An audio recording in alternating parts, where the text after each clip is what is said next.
So can you please share presentation content by Mr. Muhammad Afif Tegaramadan? Is it that? Okay.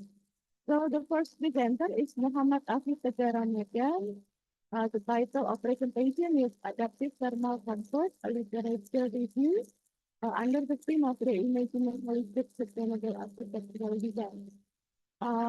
We start your presentation. Uh, we do hope you can finish your presentation at around 15 minutes.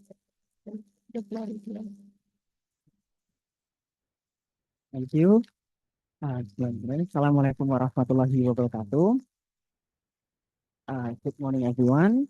My name is Muhammad Takutega Ramadan, and I am a master student from Department of Architecture, Gadjah Mada University.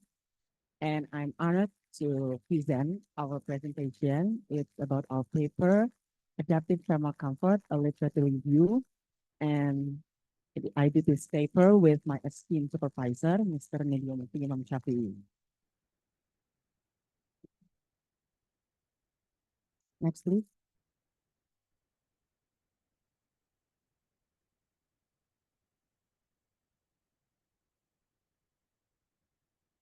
So, one of the big thing that uh, we need to think about is how to keep people feel comfortable in the buildings without using too much energy. And the big problem is that we usually use a lot of energy to heat or cool the buildings. And so, next, please, adaptive thermal comfort is a way of thinking to make people can feel comfortable at different temperatures. And the idea is about how people who can adapt to their environment are less likely to feel uncomfortable. So, next, please. Yeah. The objective of this research is we want to find out uh, how to compare user comfort temperatures from various static thermal comforts from various studies. And we also want to compare the insulation value from various studies. And we also want to identify the thermal adaptation behaviors that are often researched and carried out by the user. Next, please.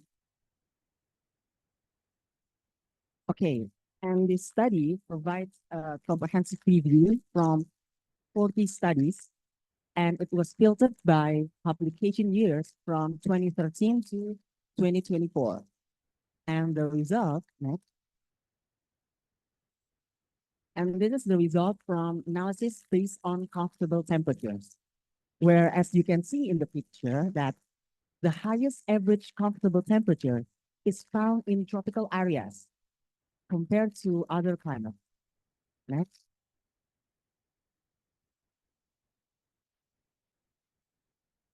Okay, and as I mentioned earlier that uh, tropical climate has the highest average temperature, comfortable temperatures and is around 26 degrees Celsius, which is similar to the comfortable temperatures in non-tropical climates in non-winter conditions. And as you can see also, the tropical climate has the narrowest range of comfortable temperatures. This is due to the tropical climate has more limited season compared to other climates. Next, please. Okay, and in this table, you can see in the tropical regions, the standard deviation of thermal comfort for each type of ventilation is lower compared to non-tropical regions. And in the picture, you can see we also analyze based on ventilation system. And we found that in natural ventilation systems, the average comfortable temperature is higher compared to air conditioned room. Next. Okay, next is thermal comfort in non-tropical climates. And we found that the average comfortable temperatures in non-tropical climates is lower compared to the tropical climates. And the range of the comfortable temperature in non-tropical climates is wider compared to tropical climates. This is due to in non-tropical climates, they have more diverse temperatures. They have more diverse climates, so resulting in wider range of comfortable temperatures. Next. And we also found that air conditioner provides a more consistent and uniform level of comfort temperature compared to natural ventilation. As we can see from the table, in the standard deviation, both in tropical climates and non-tropical climates, the standard deviation in AC mode is lower than in natural ventilation mode. Next. And next one is thermal comfort in winter season. Well, in this winter seasons, we found that in the heating mode, the standard deviation is higher compared to natural ventilation modes. So this is indicating that in heating mode, people feel freely to adjust their thermal comfort.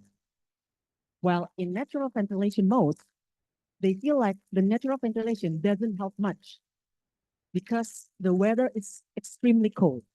And this contrary with the tropical seasons where in tropical climates, uh, in natural ventilation, the standard deviation is higher compared to the mechanical cooling. Next, please. Okay, and this is analysis based on clothing insulation. Well, all studies shows a negative relationship between clothing insulation value and their operating temperatures. So if people feel cold, then they might use a thicker cloth. The thicker cloth, then the higher insulation value they get. And if they feel uh, the weather is hot, so they tend to use a thin cloth. Next, please. Okay, and we also find that there is negative correlationship between average clothing insulation and comfortable temperature, both in tropical climates and non-tropical climates. As you can see, for example, in tropical climates, uh, if people feel comfortable in higher temperatures, then they use a lower insulation value of clothing. They use a thin clothing. And if they feel comfortable in lower temperatures, they use thicker clothing. Next, please.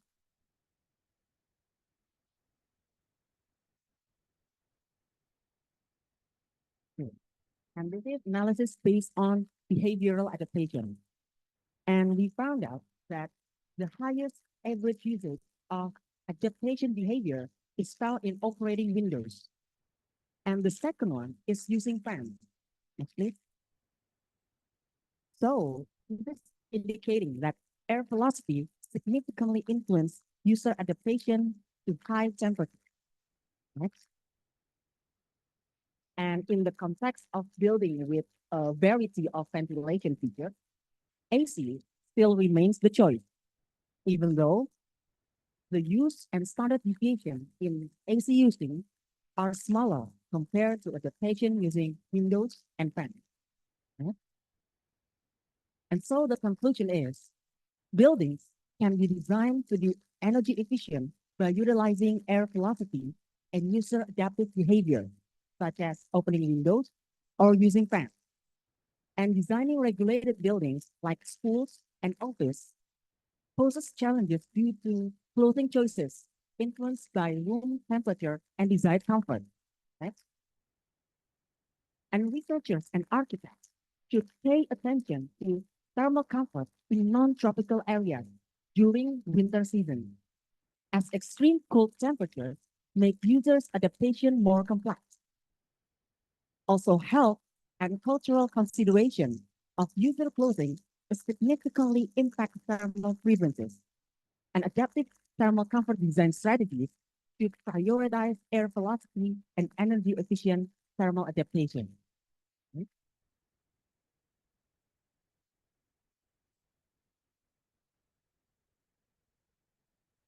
Okay, so the future research, we can explore the potential of natural ventilation in mixed mode buildings to enhance thermal comfort while saving energy. And this research is aimed to building on the finding that tropical and non-tropical climates share similar thermal preferences for hot temperatures. Maybe that's all for me. Thank you for your attention. Assalamualaikum warahmatullahi wabarakatuh.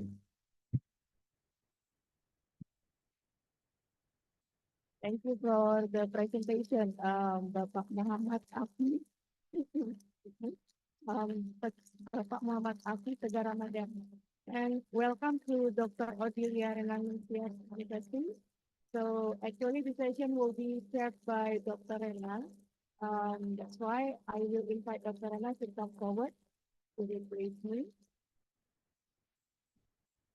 And then next we will hear presentation from Bapak Dr. Igusti Ngurah Antaryana.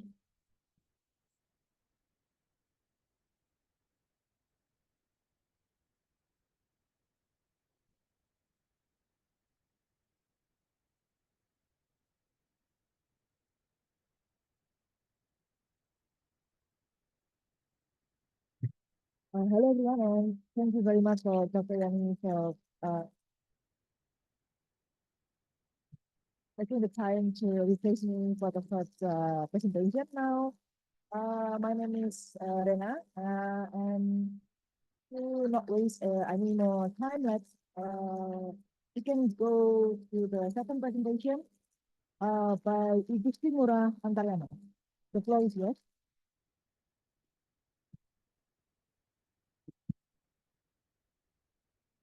Thank you very much, um, moderator. Good morning, everyone.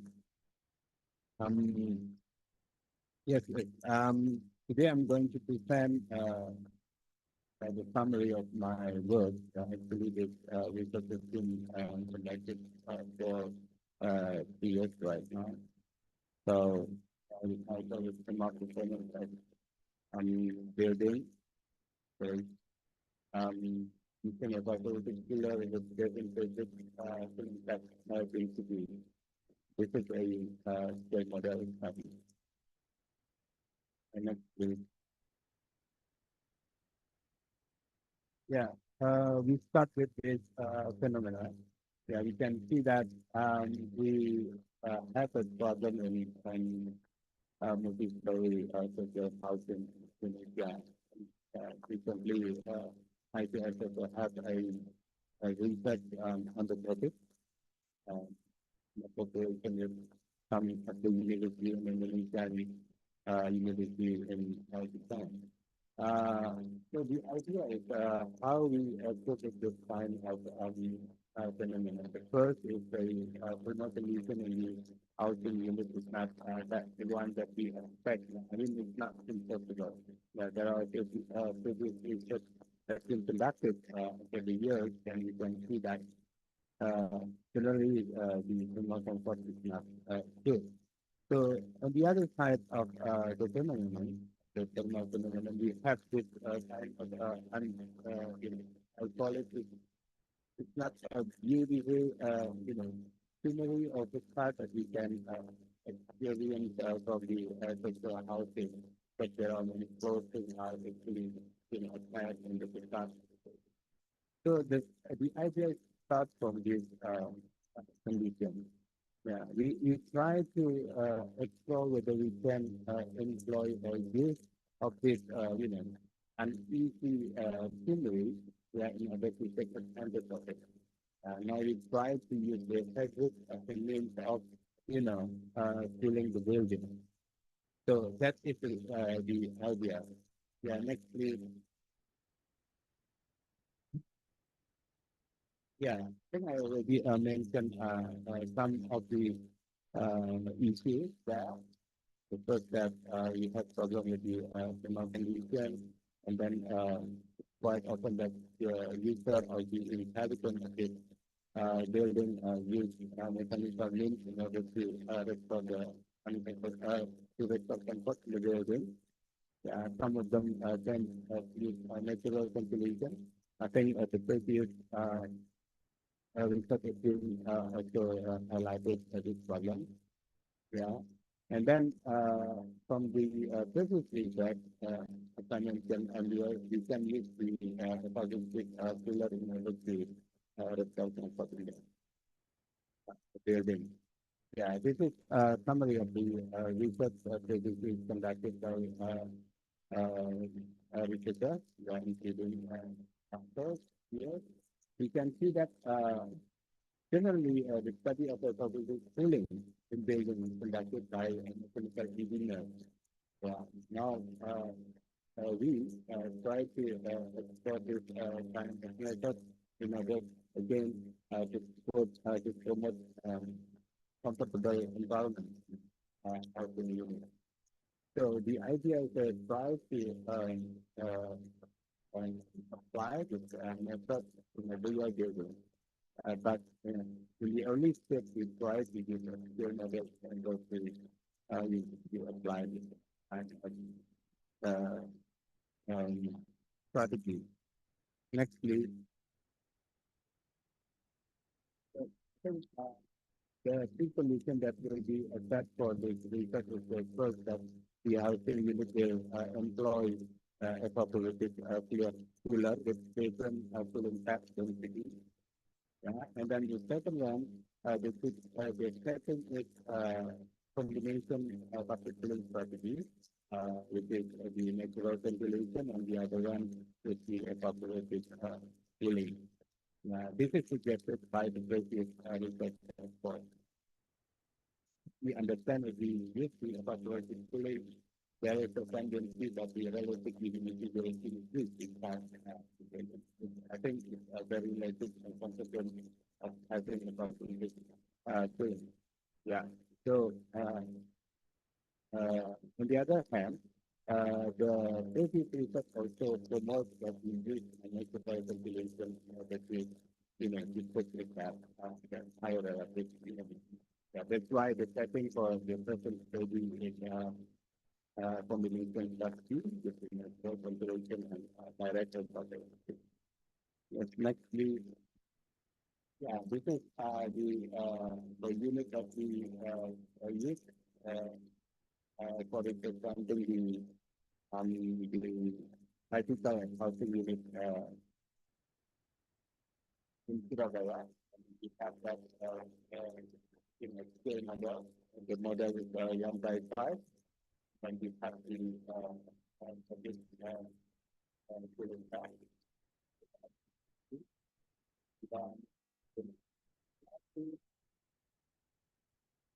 This is for establishing the scale model. From the you can see the housing unit and the right, you can see the construction of the evaporative cooling. And we have construction of fan, and then also we have cooling pad at the front of this cooler. Next, please. Yeah, this is the solution for the experiment. So we have three types of cooling pad density. The first is 75%, second one is 60, and then the last is 25%. So when I'm saying about the density, then I'm talking about how much actually the fabric covers the overall area of the cooling pad. So we have three different densities here. Yeah. On the left, you can see that the house actually not really ventilated, and the area of the opening is between the unit that is precisely. So the opening area is about around 50%. We gave the ratio 5% compared to the area. So actually, the area of the opening is satisfy the electrical standard for ventilation. So the next. Yeah, this is the evaluation. Yeah, I think I should state this one because actually the measurement is conducted on different days. So it's quite difficult for us to compare this different conditions. So that's why we take a method where we use the ratio, where we compare the indoor condition to the outdoor condition. So we can easily compare the type of pollen that we could do with this and different, right? Yes. Yeah, this is the foundation. Yeah, I'm not sure whether you can see this, but it's very small. Yeah. Yeah, this is three this three picture representing the three measurement indoor thermal measurement in the three types of cooling pad.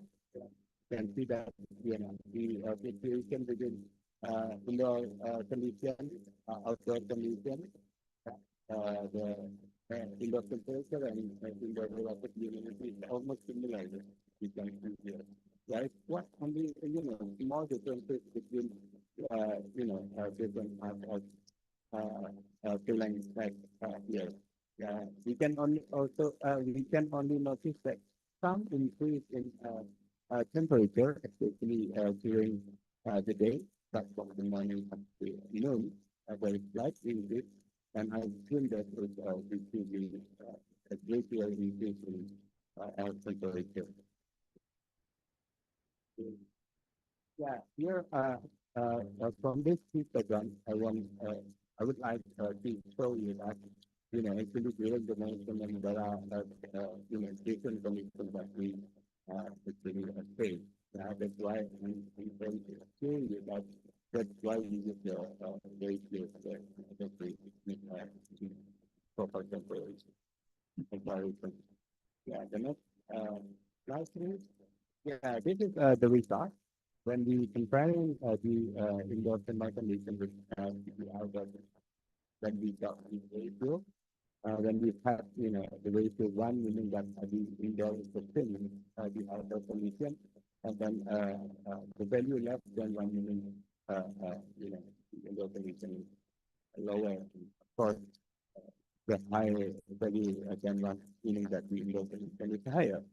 Yeah, we can see here that the bold line there indicating the high density path. Can see that during the day the temperature is lower compared to the other density. Yeah, if we expect that the thicker the density, the higher the performance. So, but as a consequence, we can see that during the day, volatility. Yeah, from this histogram, you can see this diagram indicating the duration of the increase unity and then the decrease of unity and temperature. On the left, you can see this is the higher density, the 75%, and in the middle, you can see the 50%. On the right, you can see the 25%. And from this figure, we can see that the high density cooling pad performed compared to the other two. While the other two is quite similar, there is no difference between the other two. There is no difference. So the result from this, the conclusion from this study, you can see that we try to set evaporative cooling strategy with the natural ventilation, then we will end up that the indoor condition is quite similar with those of outdoor. Yeah, because you can see that when the density is lower, so all the outdoor temperature will be affected by the fan. Some is to be impacted within the mix with the temperature higher. So in conclusion, you can see that when we put a shaping combination with natural ventilation and evaporative cooling, then the ventilation will also rise in to override, the strict requirements of the operating billing network. Yeah, meaning from this study, you can, I think you can move to the conclusion. I already mentioned some of that. Please. Yeah, yeah, from this conclusion, we can see that the cooling fat density does have an influence with the environmental performance. Yeah, as you can see that the thicker one is better than the other. But as I mentioned before, if we try to use the combination with the natural ventilation and as of the cooling, then the problem is in very down. Yeah, meaning the effectiveness of this combination is not really recommended in 40%. So from this research, we still recommend that if we want to make the evaporative cooling method, it only use this method alone. Yeah, without the environment with the other method. Yeah, this leads us to the suggestion for the research. Yeah. Next, please. Yeah, in order to understand how actually the natural ventilation influence the evaporative cooling performance, then we look to the research. Like to see how much actually the natural ventilation affects, the performance of the evaporative cooling. Yeah. So from this point, I think I will do the research later on with the skill that we can still be evaporative building effectively. Yeah, I think that's it for me. Yeah. Again, thank you very much for your time. Thank you very much, Pak Igusti Ngurah Antaryana for the presentation. Now we can move on to the next presenter, Bapak Sandi Adi Baskara.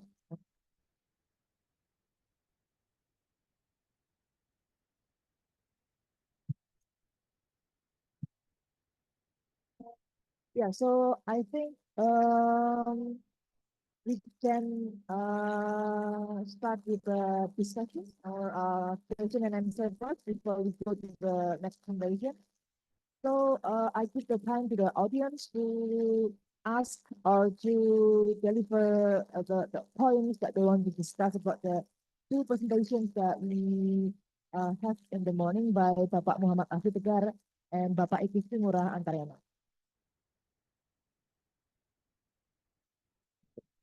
The first, question.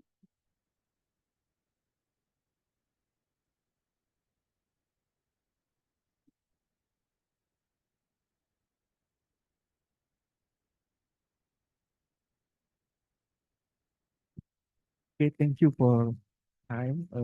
I want to discuss with Dr. Antaryana. The case is in social housing. Yeah. So it stands for many units. So and from your presentation, you said that there are a combination between natural ventilation and PET. And in your simulation, I see you make it a pen in the wall. Uh, I can talk about the comfortable in the unit. It's different to the building orientation. So, maybe for the unit, it's facade in east, maybe it's different or west. Maybe uh, in the night, we have different in cool temperature. Uh, how you to see this for your research? Thank you, sir.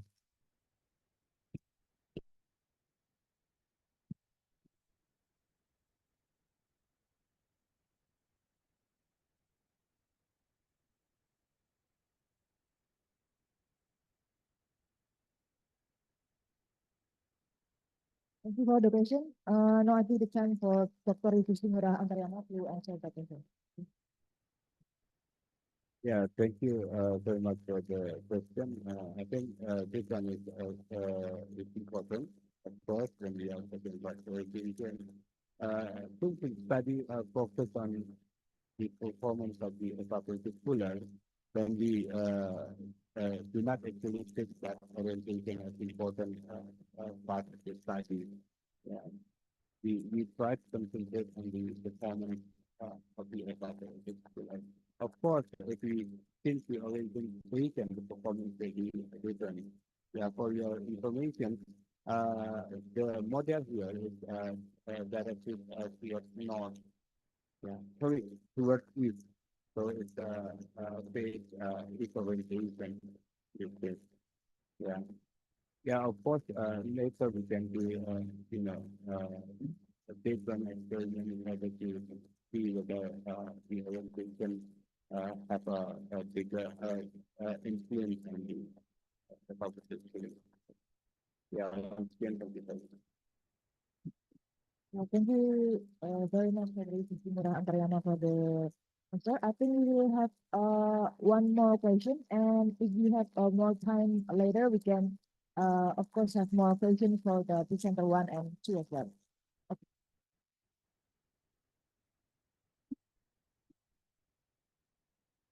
Yeah, thank you for the time. I would like to ask two questions. The first question is for the Pak. Regarding your review, do you also consider the adaptive thermal comfort in your review? And if you consider that one, do you recognize any difference in terms of the influence of indoor air velocity on the thermal comfort? For example, what is the minimum air velocity that can affect the occupant's thermal comfort? That's the first question. And then the second question is for Pak Ngurah. Thank you for the very interesting presentation. I assume that the effect would be similar if we use plants as the evaporative cooling source on the facade. And I'm very curious on the impacts of the cooling path of the fabric on the indoor air velocity, because you mentioned that the temperature increase due to the higher density path. And my expectation that's also because of different temperature between the outdoor and the around the surface of the cooling path that will generate higher airflow that further uh, bring the warm air into the indoor space, and that makes the indoor space temperature also higher. Thank you.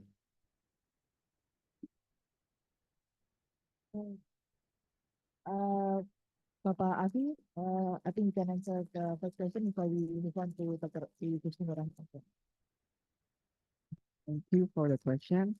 Maybe it's our limited for our literature review that for identify the air velocity between indoor comfort for the users, but we also open for suggestion for future research because we also identify that uh, windows and fans using are the highest average usage in all paper we already reviewed. So it may be for future research that focus on how we can use air velocity for their thermal comfort for energy efficiency, but also uh, in the balancing between the mixed mode buildings because we don't want to have carefully management for not operating air conditioner and the windows at the same time.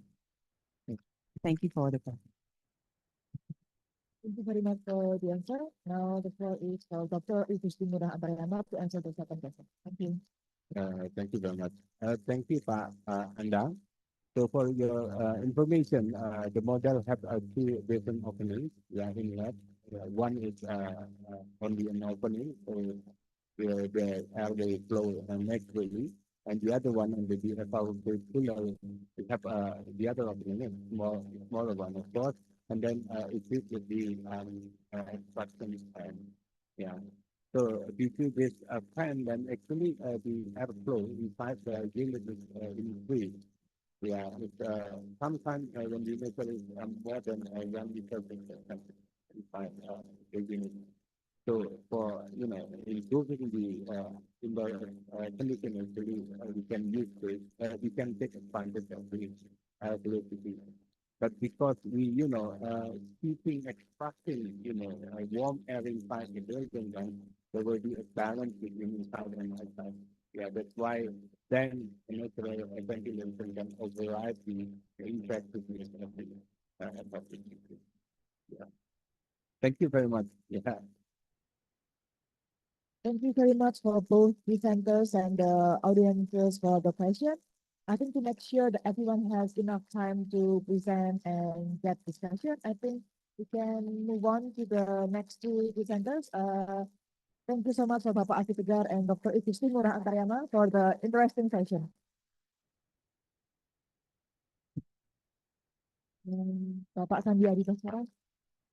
And I think I have the information that the fourth presenter would be delivering the presentation online. Okay.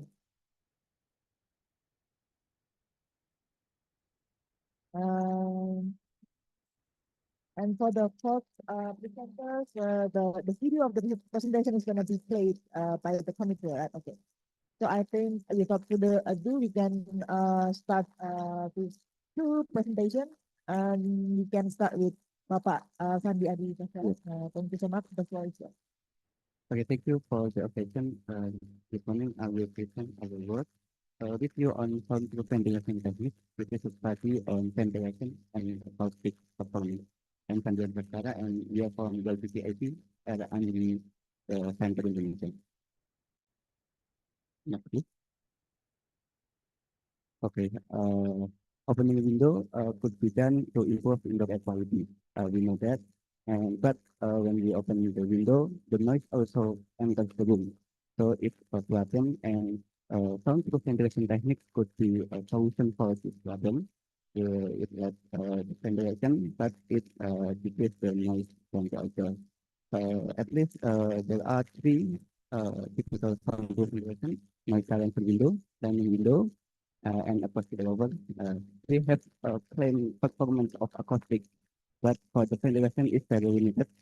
So in order to develop architectural product for the sample ventilation, we need to compare it altogether simultaneous about the sample performance and ventilation performance, and we will compare the several sample ventilation windows. Next, please.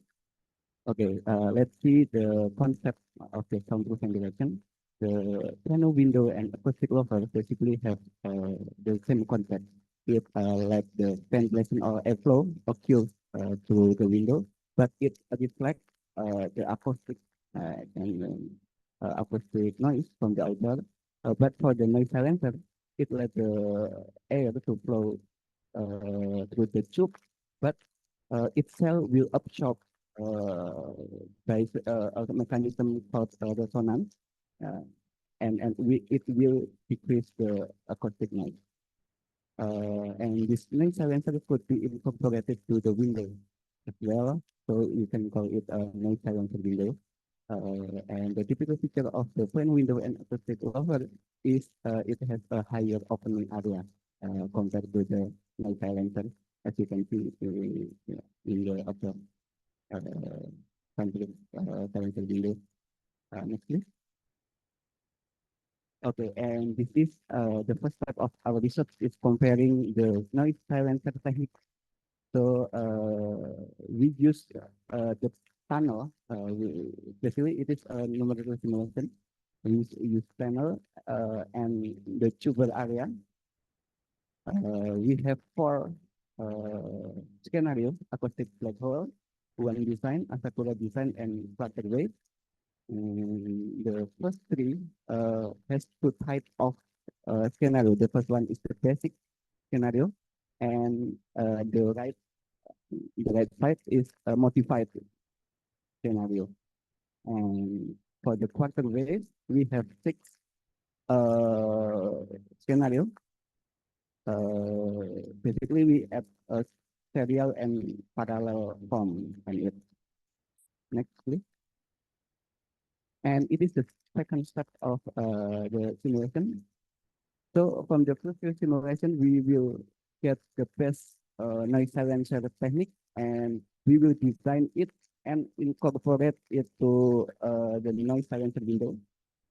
And we compare with other soundproof ventilation window called training window, single bank lower, and chevron lower.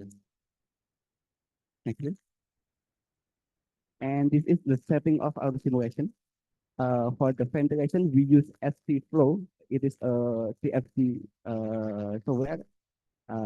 We put the 10 Pascal between the inlet and the outlet, and the output will be the pressure, airflow, and we will get from those parameters, we will get the discharge coefficient. It will represent the ventilation potential of the device. And the second one is soundproof performance. We use Actran. It is a finite element method software. We put the 70 decibel noise at the inlet, and we analyze for several frequency, and the output is sound level. And this is the result of the first step. As you can see, the axis show the frequency. So the performance, the y-axis is show the SPL reduction, sound pressure level reduction. So the higher the SPL reduction, the higher the acoustic performance. As you can see that the red line shows the Asakura design. Sorry, back to okay. We can see that Asakura or Masa has higher performance at lower frequency.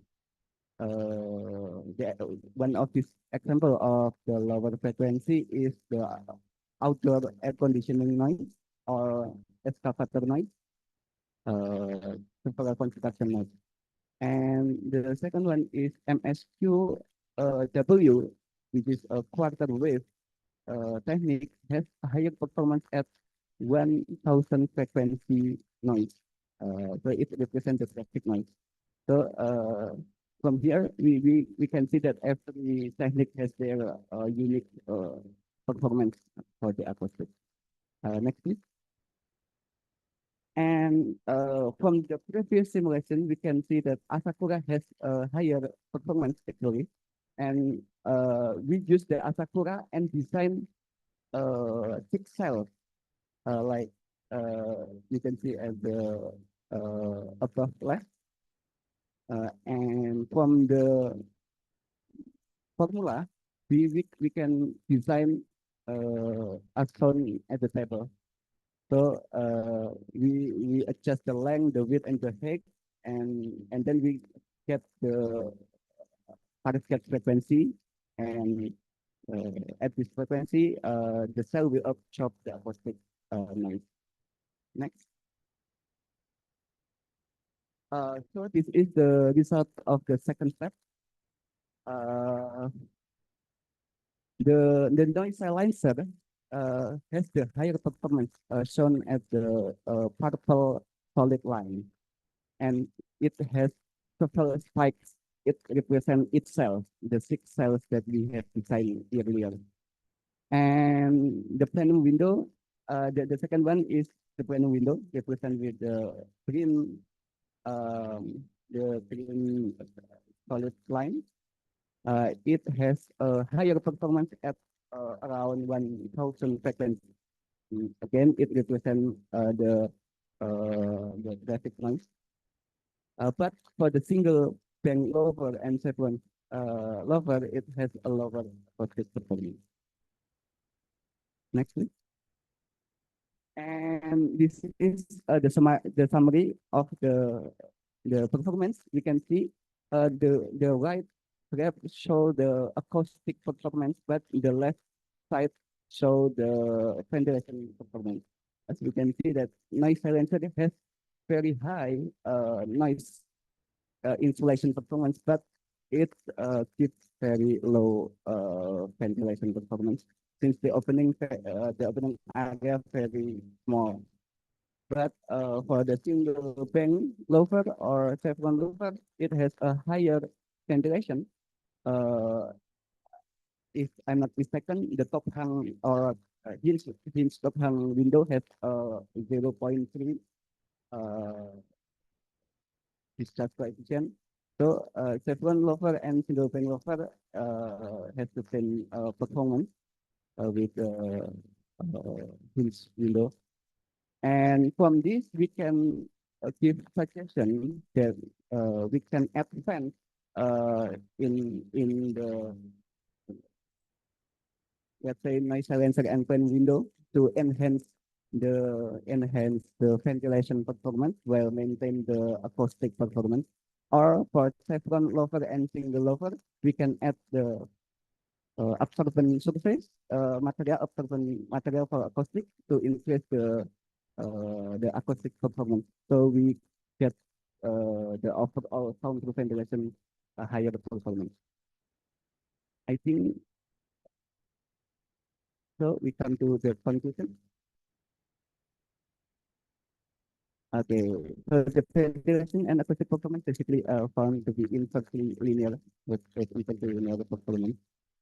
And it's from the simulation we can see the characteristic of SPC window from each technique and it's following by the additional or improvement performance. I think that's for me. Thank you very much. Thank you, Bapak Sandi Adi Baskara, for the presentation. Now we move on for our last presentation by Ibu R. Mekar Liza Ramadina. This presentation is going to be conducted online, so Ibu Mekar Liza Ramadina is not going to be here with us, but I believe she is already online with Zoom. Good morning, Bu Mekar Liza Ramadina, and I think we can start with the presentation right away. Hello everyone, my name is Radin Mekar Liza Ramadina. You can call me Mekar. I am very delighted to be here today, presenting research conducted under the guidance of my supervisor, Ibu Susi Budiarsuti. We are both came from Institut Teknologi 10 November Surabaya. Ibu Susi is a renowned expert in interior design with a significant experience in both academic and professional settings. Today, I would like to share our research titled Branding Through Interior Design, Exploring Theory and Implementation. The concept of interior branding was articulated by Sari, Nila Sari, and Tejo Kusumo in 2003. Drawing from Kim Cuthbert's book back in 2016 called Branding, Interior Design, Feasibility and Business Strategy for Interior Designers. This theory explores how interior design reinforces brand identity and fosters customer loyalty. Interior branding is a widely discussed topic in various studies. For example, in penerapan interior branding pada Hotel Yellow in 2017, and also penerapan gaya modern urban pada interior sebuah perusahaan pengembang bisnis properti in 2016, and also application of brand visual identity in interior design in 2022. However, despite those valuable insights, notable gaps persist in the current research.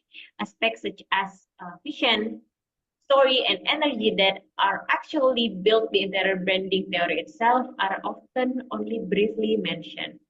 Many studies only offer brief overviews of interior branding topic, and in-depth explanation of each aspect are remain very limited. Furthermore, interdisciplinary approaches and cultural contexts are underexplored, limiting the understanding of interior branding's broader applicability and long-term effect, risking it in generating multiple interpretation for future research.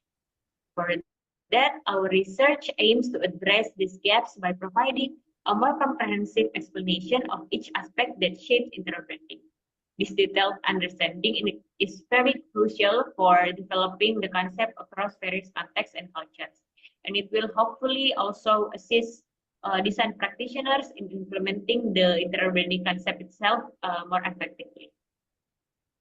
As methodology, we employed literature review.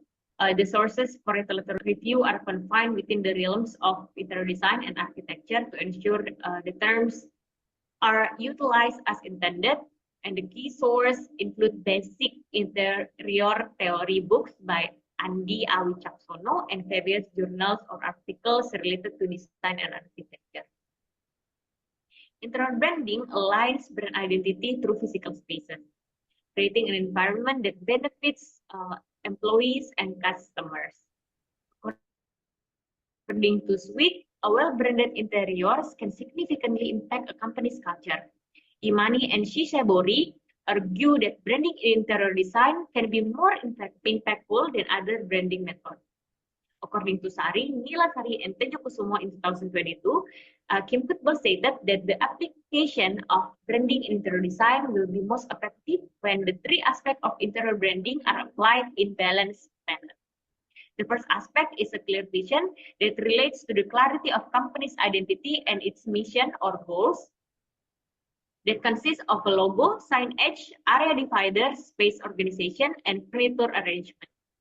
The secondly is an aspect of unique story that narrates the message of a space to visitors through the logo and interior space design. This unique story aspect consists of a logo meaning, concept selection, and naming of each area, also type of music. And lastly, the energy aspect that is associated with the arrangement that affects visitors' first impression, serving to capture attention and support visitors' comfort through facilities. This aspect consists of visual attractiveness, quality, air conditioning system, and space facilities. Each aspect of interior branding has interrelated connection. Based on the connected research, you can actually read the full article later when it's published, but to summarize now, we found that a good clear vision aspect can be measured through implementation of easily readable logos and signage. Secondly, is from formation of appropriate qualities of form, proportion, scale, texture, and lighting. And the third one is from space organization that can identify the harmony of relationship between the spaces and comply with applicable technical standards. Secondly, a good unique story can be measured through logo that are representative of the product and familiar to the public. Secondly, you can tell a good unique story aspect from the concept that can be explained through the interrelated design elements and refer to the same objective. The third one is from room naming that communicates purpose, and lastly from the type of music that can create an atmosphere in line with the company's objective. And the third one is a good energy aspect that can be measured through a visual beauty that corresponds to the user's capacity to understand the space, and also from the quality of interiors, meaning that they benefit the companies and provide comfort that commensurate with the value paid by customers, and also from the conditioning system that create comfort and help in activities, and finally, facilities that accommodate the use of service or products that can be enjoyed by the customers. Thank you.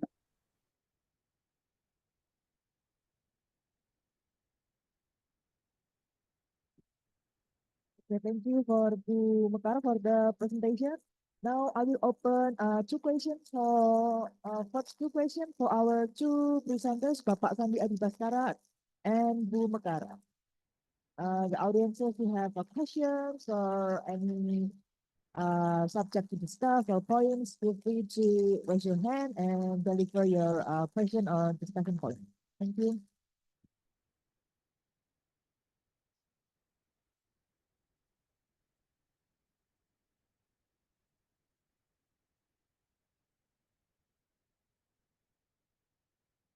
Thank you very much. My question goes to Pak Sandi.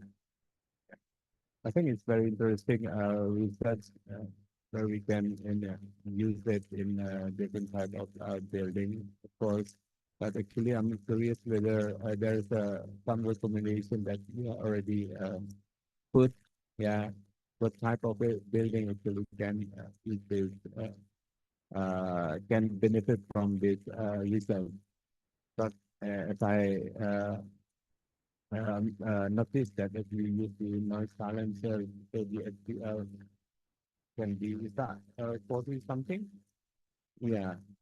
Yeah, let's say we put in a building next to, heavy traffic, yeah, for example, then we can reduce half of it. Yeah, do you think it will be, reasonable to use that for that kind of building time? Yeah, thank you very much. I think that's it.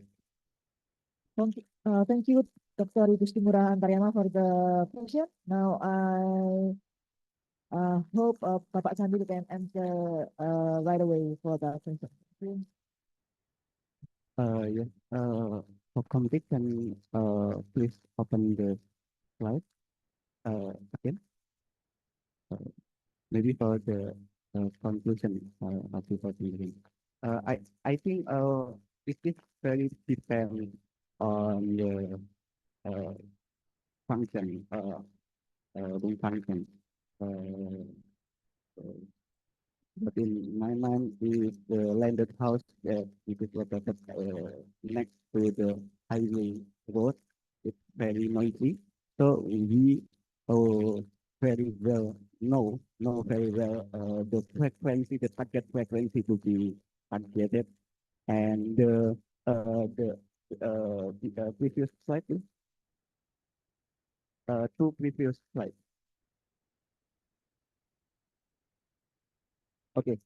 Actually, for the night silencer, its advantage is uh, it has a higher sound insulation, but it has very low ventilation performance. So actually, the low ventilation could be used to replace the air, and the little gas, the small gas, could be used as energy conservation in air conditioned room. That's the first one. The second one, from the control point of view, the noise silencer has a higher performance at lower middle and lower performance. It is here is the traffic noise, here is the construction, except the Palu noise, the very high frequency.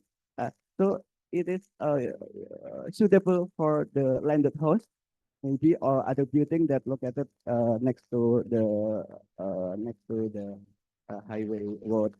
And another feature of the noise silencer, we can design the tube design so we can target any frequency. But I think it is not longer than a 2000 frequency. So we can design as the case by case.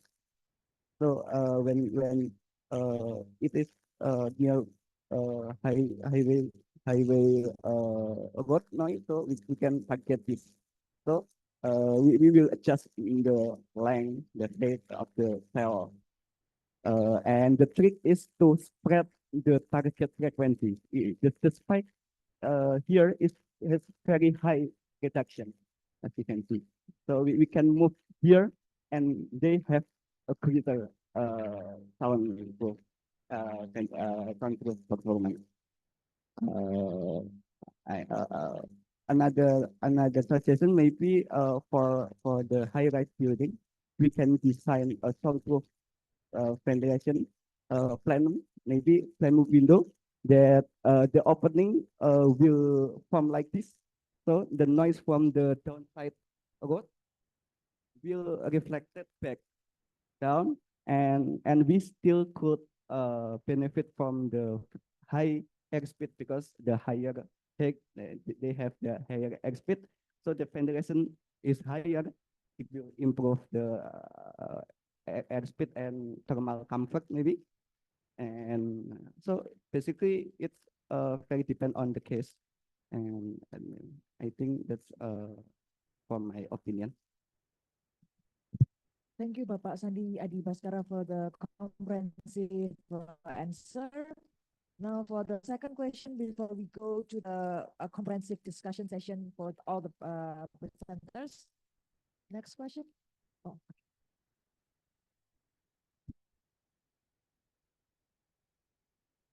Okay, thank you, Bu Mekar, for the presentation. It was an interesting research about branding through interior design. It is we as an interior designer or architect sometimes have a challenge on this one.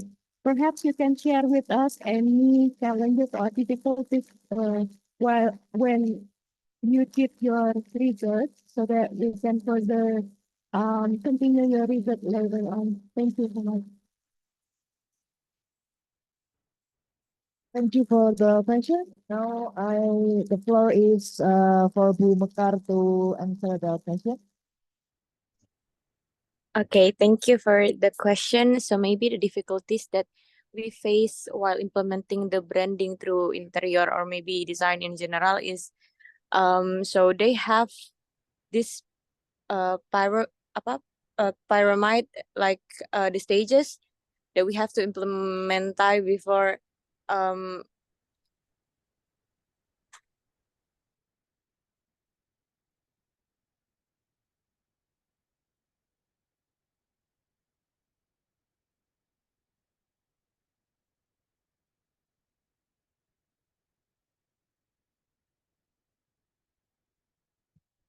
I think you're muted, Bu Mekar. Or are you finished with the answer?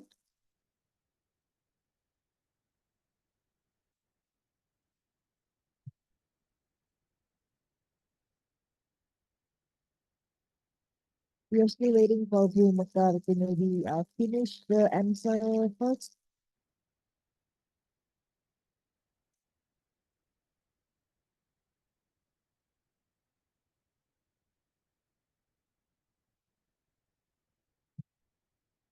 Okay, we got information for the from the committee that Bu Mekar maybe accidentally left the chat room, the Zoom meeting room. That's unfortunate. But I think we can move on to now we have around 15 minutes left. So I open the floor for the all the audiences to quick questions or a discussion for all of the presenters presenting today from the first one, Bapak Afi, Dr. Igusti Ngurah Antaryama, Bapak Sandi Adhika Baskara, and Bu Mekar. So we can open floor for any questions for all four presenters. Yeah, Bapak Sandi for question. Okay, question for Mura.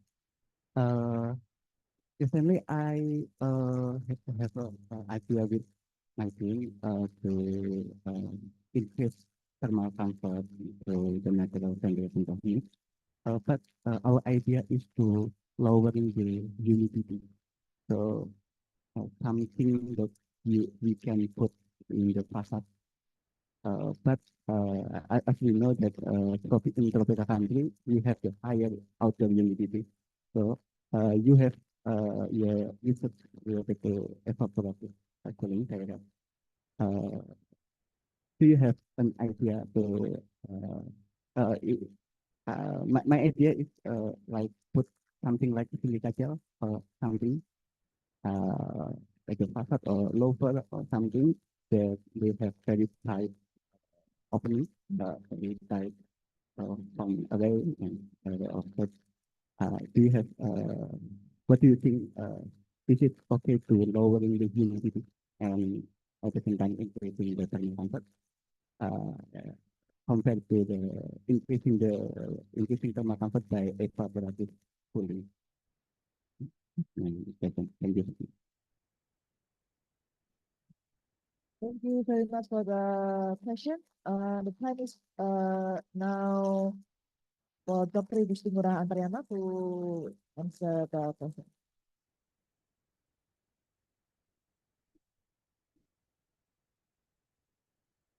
Okay, thank you very much.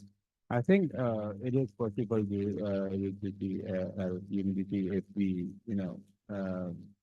try to use a combination between the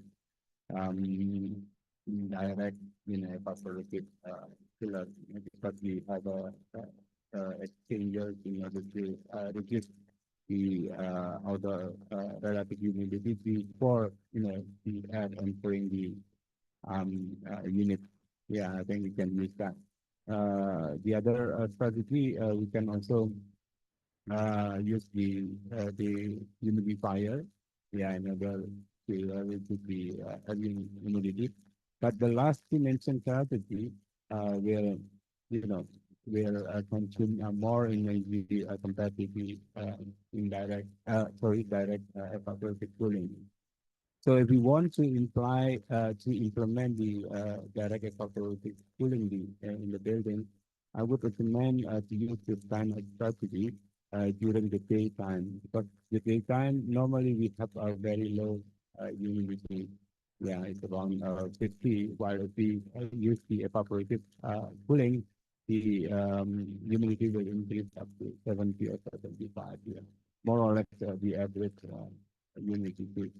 Yeah, but I would not recommend to use this kind of strategy during the night, yeah, because it will, affect our health. Yeah. So the ideal time to use this strategy during. Thank you very much.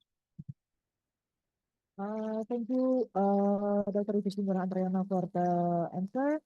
Bapak Sandi, maybe you wanna have another response for that? Okay, maybe I think it's could be because to find a solution that could effective for the daytime. It is economically and at the same time for the nighttime you can use the humidifier because in the nighttime the humidity is very high in the hospital. Thank you very much for this question. Thank you, Dr. Justin Nurhantarayana and Bapak Sandi Adi Baskara for the very interesting discussion. Now I got an information that Mekar has joined us again online. Mekar, if you can hear my voice, do you want to finish your answer earlier?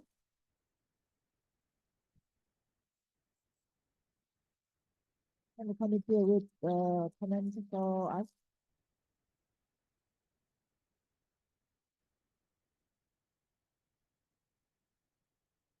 Maybe is she having an issue with the audio, maybe?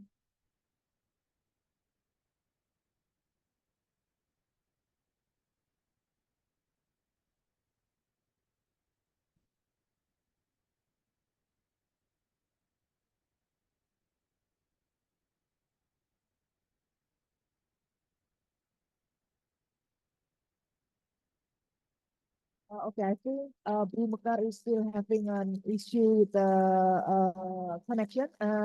But she sent me a short additional answer for the question before. So the challenge is on consistently implementing each of the 4 stages of interior branding one by one, from brand identity to brand meaning to interior branding. That's the additional answer from Bu Mekar. Thank you for the comment as well. We still have around 10 minutes. So any other audience with a question or discussion point, please free to raise your hand. Okay, we have Dr. Leon Fidel.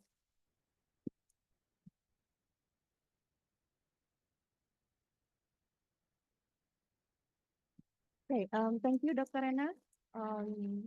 I noticed that all of the presenters this morning sharing with us about approaches for static design as well as using natural ventilation. In my mind, sometimes it is difficult to introduce this kind of concept um, to the user. So I would like to address my question to all the presenters. To share, is there any approaches to shift the mindset or to change the mindset into using the passive design, because nowadays most of the users select air conditioning system, something like this. Thank you. Thank you very much, Dr. Yani, for the interesting question. For the first answer, I am going to give the time for Bapak Afi to deliver his answer or point of view regarding this subject. Thank you for the question.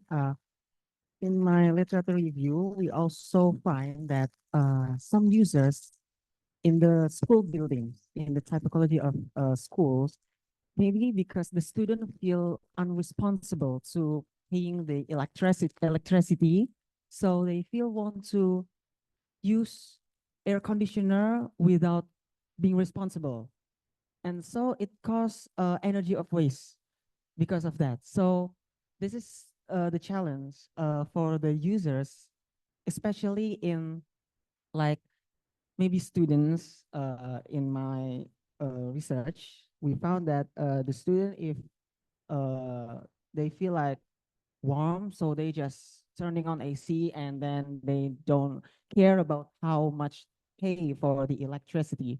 But some in my research also in the literature review, there also we found some interesting uh, of thermal comfort that users can stay comfort in very high temperatures in natural ventilation buildings, because if they have to have a freedom to adjust their thermal comfort, as you says, they use a thin cloth maybe in if the day is too hot, or maybe they will drink ice if the day is too hot.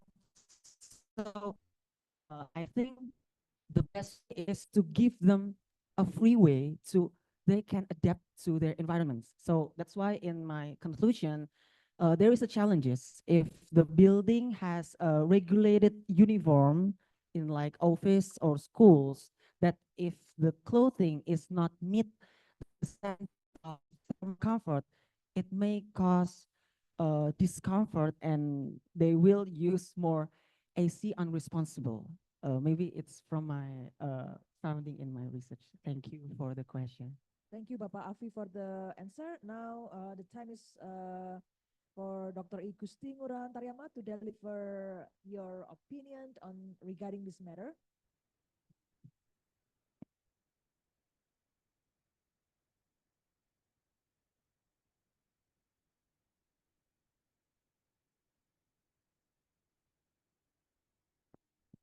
Yeah, thank you very much for highlighting that issue, Bu Yani.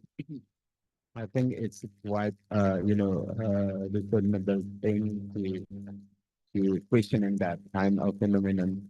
Yeah, in my opinion, if we are talking about middle to high housing, I believe they will not use this kind of passive thing. Yeah, but the thing is, you know, is uh, is not that reliable compared to the EC system. So I believe they will stay with the EC system. But in the case of low to middle income especially housing, I think this is maybe the the what sorry, the effective solution, because we can have to pay our electricity bill beyond those that we already paid. Yeah. In my case, when we try to promote the evaporative cooler for the housing unit, I don't think it is a different thing that we already had before, because we try actually at the end product of this research, we try to make a box which evaporative cooler, which is a box, which is inside of the this box is actually the wet clothes that we actually use they usually put on their balcony. So we have a rack and a drying rack, and then there is some clothes there, and then we just put a small extraction fan there, and then we try to, dry the clothes at the same time here, which is the indoor temperature. But of course, as I mentioned, they will increase the relative humidity. But that's fine if we implement that system for the daytime. Yeah, I think there's no difference between their previous habit with if they try to use it. Yeah, we we just try to put different form of drying clothes, yeah, by take advantage of the web fabric. Yeah, hopefully. Yeah, I think that's it. Thank you very much. Thank you very much for Dr. E. Krishnamurti Antaryama for delivering a very thoughtful opinion on the subject. Now it's time for Bapak Sandi Adi Baskara for your opinion. Thank you. Thank you for the occasion. I think I will add a leadership discussion in this field to raise awareness around the society. I think we are all responsible to raise the mindset, society mindset. Several things I could we do is by maybe from our social media, we can create several content that is very simple but interesting thing. So for all layers of the society aware and together aware with this global warming, uh, I see in news that in India we it reached for 50 degrees Celsius in India last July. So it is a very hidden monster, I think. So we I think we could do several discussion or creating something like a content in social media. Thank you very much. Thank you, Bapak Sandi Adi Baskara. It was a very interesting session this morning. Although unfortunately our allocated time for this first session of ITIAP today has ended. I hope we can maybe continue any discussion or any question and answer in the break room during the networking session. I would like to thank all the presenters today and all the audiences with their very provoking questions and also discussion. And I hope we have a very fruitful morning by attending this session of ITIAP today. Thank you very much. Hereby I officially close the this session. Thank you. And I hope you can join for the rest of the day of the ITIAP. Thank you.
Yeah, while we are waiting for the other participants to join us in this room, for all participants here, we would be very grateful if you can fill in the seats like in front of the camera, because we are doing a hybrid system, so that it would be like much nicer if like everyone can be on the camera for our audiences who join us online.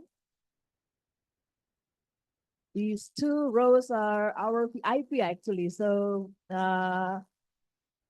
because you are all our VIP guests today, we would like to invite you.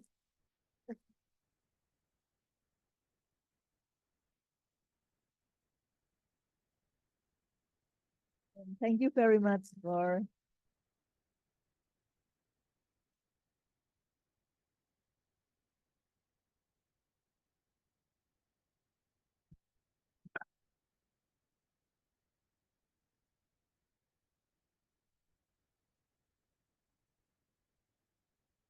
good morning, Bapak, Ibu, ladies and gentlemen. Let me briefly introduce myself. So my name is Rena. I'm a faculty member from the Architecture and Planning Department of Universitas Gadjah Mada. Today I'm honored to be the moderator for the second session of ITIAP today. Before we start the session today, let me see if all the presenters are here in this room. I will start with Bu Endang Setiawati. He, I think it's an online participant. Okay, so she's here. And second one is Tepe Sucia. Okay, thank you. And next one is Ibu Elma Mafuso. Okay, thank you. And the last one, I think, is also gonna be participating online. Ibu Valerin Aiko Adeline. Oh, not yet. So while waiting for our last presenter to join us online, I'm gonna briefly introduce the how we're gonna conduct this session today. So we will have a sort of a two mini sessions for this session. The first session we will welcome our two first presenters, Bu Endang Setiawati and Mr. Tepe Sutia, to present their research, and then we will have a brief question and answer and discussion session before we move on to the second mini session with Bu Elma Mahfuzo and Bu Valerin Aiko presenting their works, and then followed also with a discussion and a Q&A session. And to wrap up the session, we will open the floor to have a discussion and Q&A session for all of the four presenters. I hope that's good for the to open the session. Can I have a confirmation whether Bu Valerin Aiko has joined online or?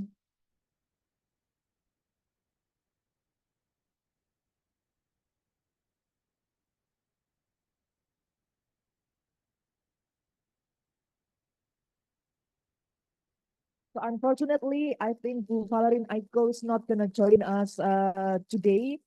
But regardless, we already got her presentation, so we will play it for you, for us to get at least a glimpse of the research that she did. So without further ado, I would like to invite Bu Endang Setiawati to be ready to Zoom. And Mr. Tepe Sutia, welcome to the stage, please, so that we can start this session.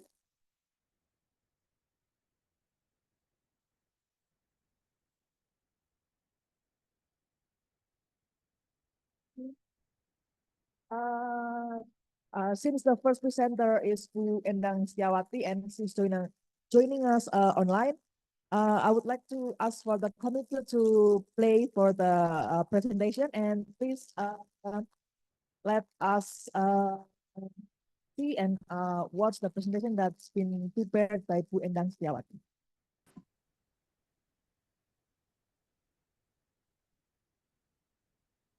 Good morning, everybody. Today, I would like to present our presentation titled Embung Sendang Tirto Landscape Conservation Strategy based on Community Participatory. Our team are Ibu Endang Setiawati, myself, Indah Tisnawati, and Ibu Teresia Ninun Pandam Nurrani. On behalf Ibu Endang Setiawati, I would like to present all of this presentation. Okay, Embung Sendang Tirto is located at Sendang Tirto District, Sleman Municipality. This embung shows stunning view and offer a delightful scape for local and tourists. Its popularity based on recreational hub and sport activity during weekends and holidays. And this embung is built by PUPR Serayu Opak River Watershed Council PBWSO Serayu Opak River, and the construction process was completed at the end of 2021, and currently the management of embung area has been officially handed over to the Sendang Tirto village government since middle of 2022. And however, with increased visitors come challenge, particularly concerning environmental preservation and the area's natural beauty being compromised. So this presentation is outlined the landscape conservation strategy designed to engage the community and protect its nature.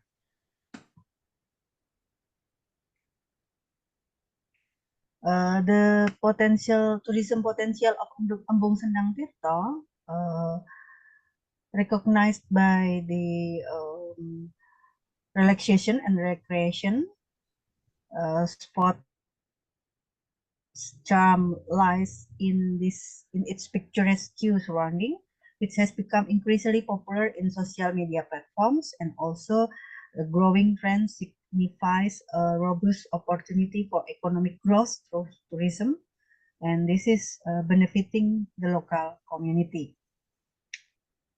However, the sudden influx of visitors calls for responsible tourism practices to safeguard the Embung's natural resources. The sustainable tourism is key to balancing visitor satisfactions while protecting the environment. This is the photo by drone conducting our campus. It represent the condition right now, the existing condition around Sendang Tirto Embung or reservoir. The Embung popularity grows, so do the environmental challenges it faces, such as littering and habitat degradation. The area surrounding by rice field. This is a landscape element at Embung Sendang Tirto area. We identified there are several types of tree and lots of paddy fields surrounding area. And there are also main elements of the waterscape in this area is the embung body itself, yeah? And the street furniture element also can found around the Sendang Tirto Reservoir Embung. The facility, the building facility we can find in the area is a gazebo. There are several gazebo for public facility and also a stall, local economic stall in the east area. And also there are gazebo for public facility and also toilet and security guard. And not At 2023, there are children playing area for public facility also in the bottom of this picture. The arts, culture, and economic potential of the Embong Sendang Tirto area, especially at Sendang Tirto village, is eventual routine carry out like Sadranan Agung Wat Galih traditional ceremony. And also there are ketoprak performance from the ketoprak studio in Padukuhan Dauan, Putukerta Studio Karawitan, and also Jatilan art performance by the Krido Amung Taruna Wat Galeh Art Studio. And the Jatilan art performance is even yearly event that held at Sendang Tirto district. And the economic potential is also very diverse and very interesting. There are 24 culinary shops located at Embong Sendang Tirto area. And the small shop sell food and soft drink. Community involvement in conservation is various, yeah.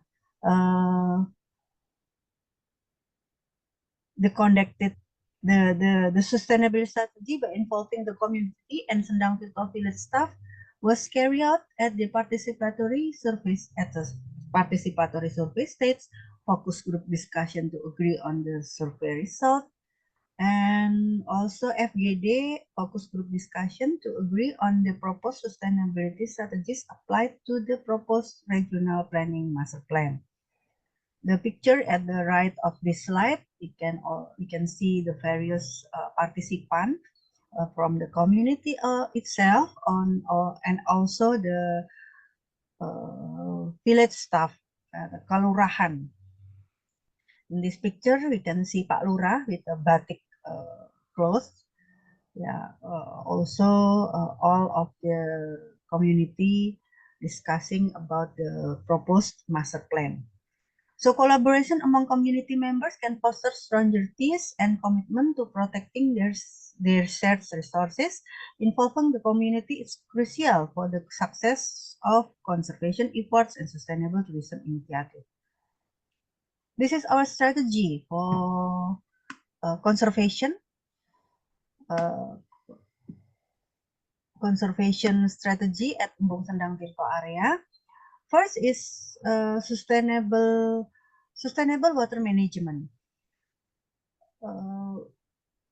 This involves regulating appropriate water flows for irrigation, flood control, and other water purposes, while taking into account the needs of the natural environment.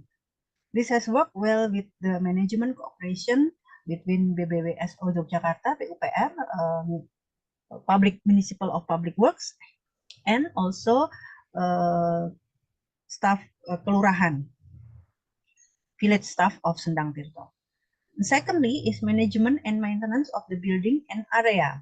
So this is in this strategy, we propose to strengthening the vegetation around the reservoir who can help in maintaining water quality and protect the area from soil erosion. Nah, ini soil erosion is also sediment accumulation is also the second issue that should maintain, which includes repairs to embankment structure, waterways, and sluice gates. There are sluice gates also.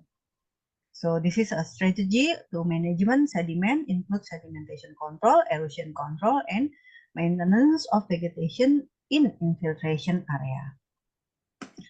The third strategy is community participation at a social, economic, and also cultural conservation.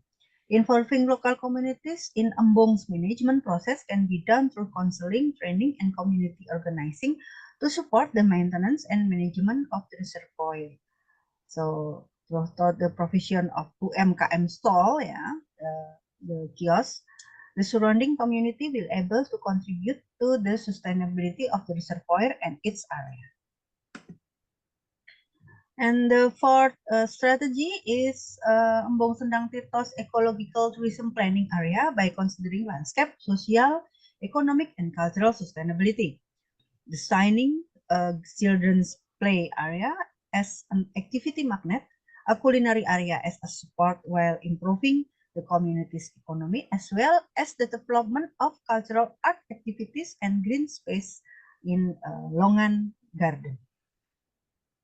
Okay, conclusion of this research is the regional planning, spatial planning of Sendang Tirto Embong area by completing several supporting facilities as tourist destination for the local and surrounding community is the one of the efforts to preserve the Embong and the surrounding area and its function as bluescape. Sorry, this is a typo in my presentation. Bluescape and greenscape area, and also involving the social and cultural potential of the community in Sendang Tirto Village as part of the attraction of art activity of the provision of culinary facilities typical of Sendang Tirto Embong area. And the implementation of embankment conservation strategy can have more significant impact in maintaining environmental sustainability and water resource management. So the diagram in the right side, left side is our strategy for spatial planning conservation area of Sendang Tirto Embong. Okay, I think it's the end of our presentation. Thank you very much for your attention, and I back to the moderator. Thank you very much. Thank you very much for Bu Endang Setiawati for the presentation.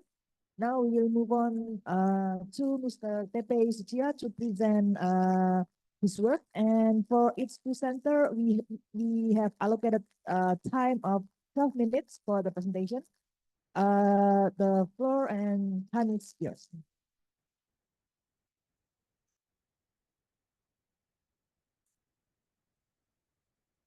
Thank you for introducing me. Nama saya Pepe, saya datang dari Jepang. Sorry, did it? um, sorry, I'm very happy to able to talk to you. Today, I'd like to talk about thermal comfort during sleep expressed by calculating the amount of heat from the adaptive behavior during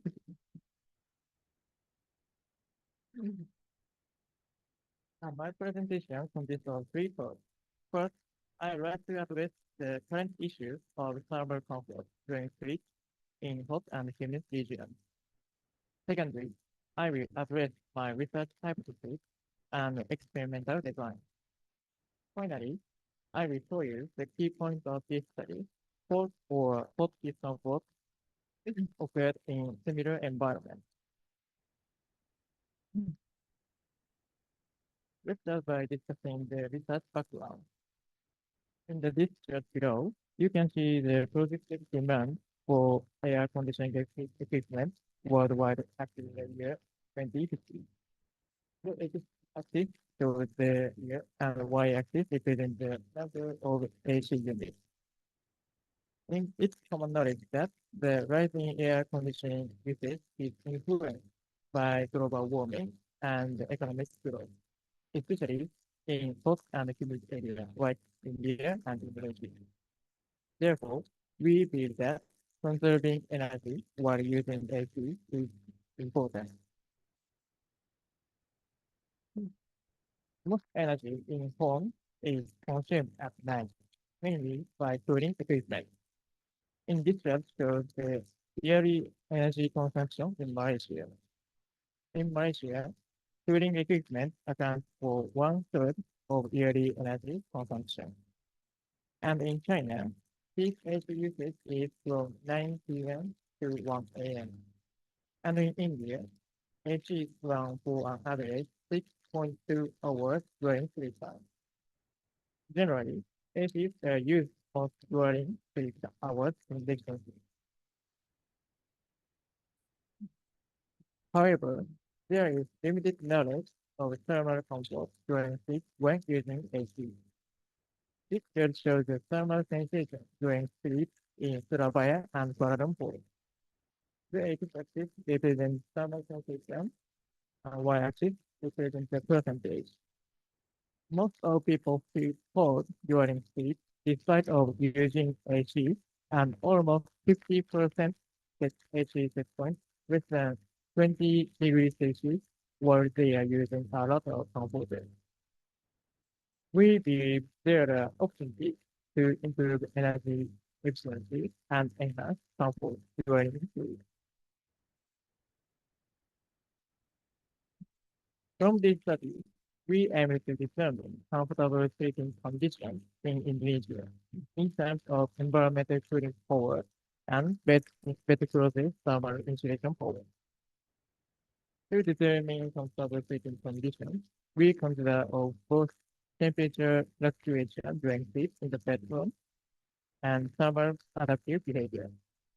This is a unique concept, and we believe it can more accurately represent a comfortable sleeping environment by taking into account temperature changes and adaptive behavior during sleep.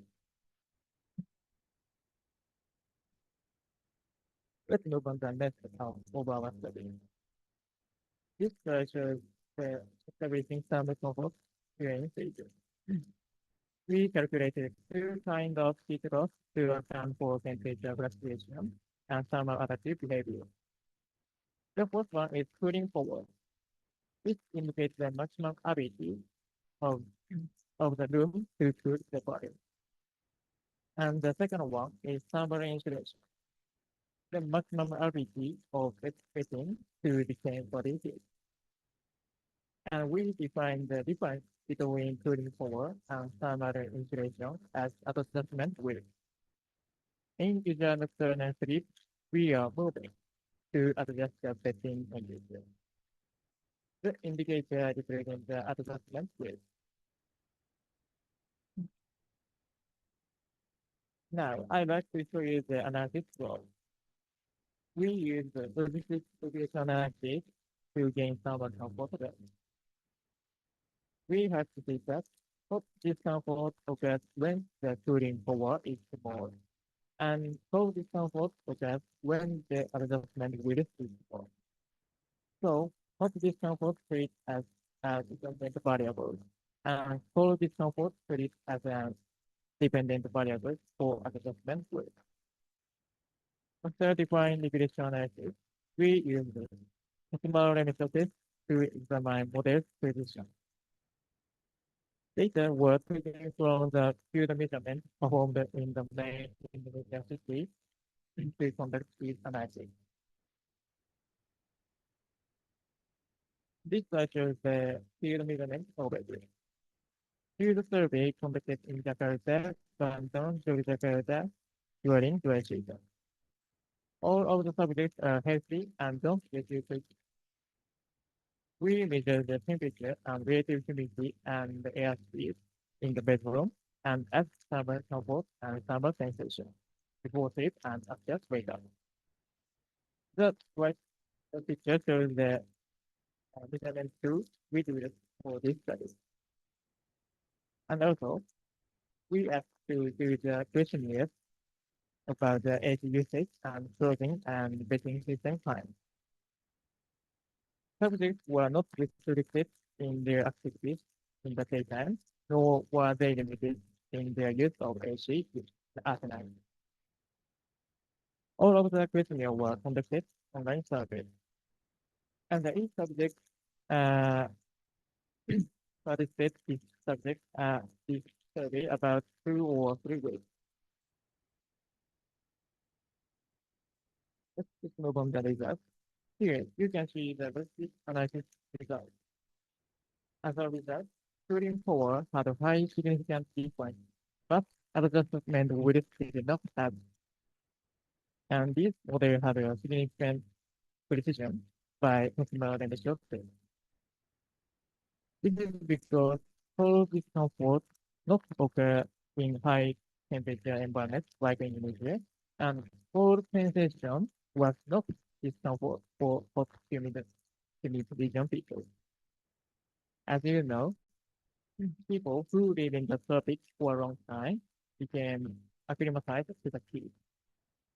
All of the subjects in this study were local people.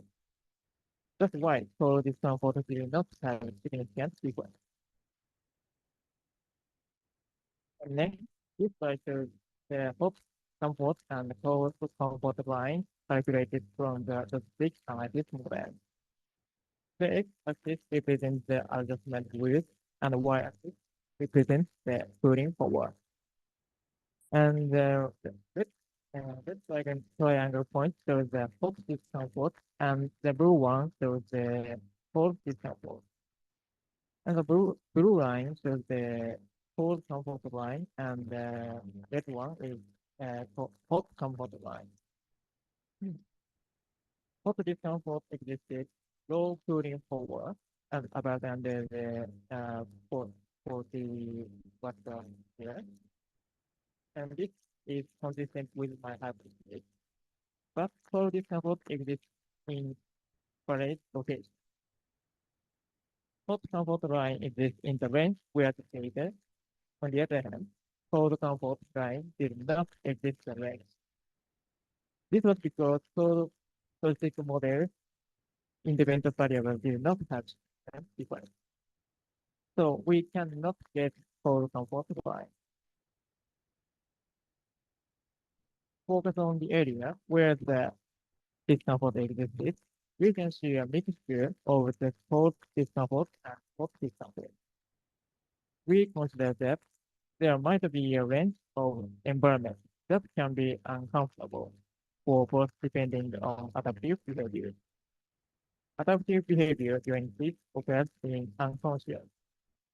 So it is easy to remove comforters during sleep, but beware comforter hardly occurs. In other words, thermal adaptive behavior states during sleep were relatively unidirectional.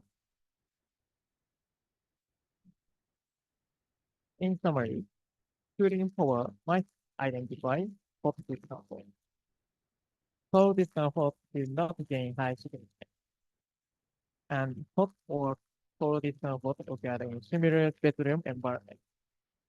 To sum up, the key point of this presentation is the thermal adaptive behavior during sleep was unidirectional.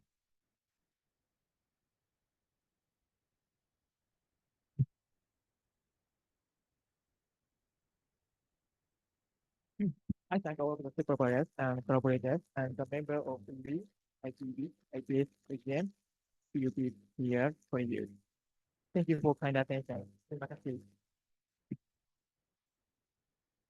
Thank you very much for Mr. Pepe Chichia for the very interesting presentation. Now, I open the floor for one or two questions directed towards our two presenters this morning. Feel free if you have any. And can I get a confirmation that Bu Endang Setiawati is available online?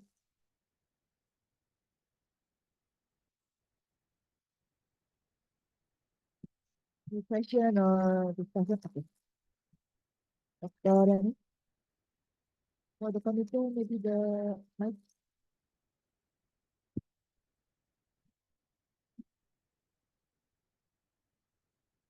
Okay, thank you for the presentation. It was interesting. I would like to confirm, Ms. Moderator. So the first presenter already attended? Not yet. I think we haven't, do you have a confirmation if Bu Endang Setiawati is here? While waiting, maybe I would like to address my question to the second presenter. Ada? Ada kata? No. So I will address my question to the second presenter. It was very interesting. Thank you for sharing with us. I would like to ask about how you evaluate the comfort and also the discomfort. Is there any detail of characteristics in how to say in evaluating or measuring that one? So meaning um, how you actually compare and then come to conclusion or the result of your comparison. Okay. And then we also already see here with the first presenter, right? I think we have the Setiawati now in our script. Yeah. If I'm allowed, I would like to address my question as well. Yes, To the please, first presenter. Okay. So it was interesting as well. The first presenter tried to develop a strategy, right? But inside the strategy, I didn't see any consideration on the economic value or investment regarding with development, right? So I would like to know the reasons behind it. Thank you. Thank you very much for the questions. Now I would like to give the floor first to Bu Endang Setiawati to give her answer or opinion about the question. The time is yours, Bu Endang Setiawati.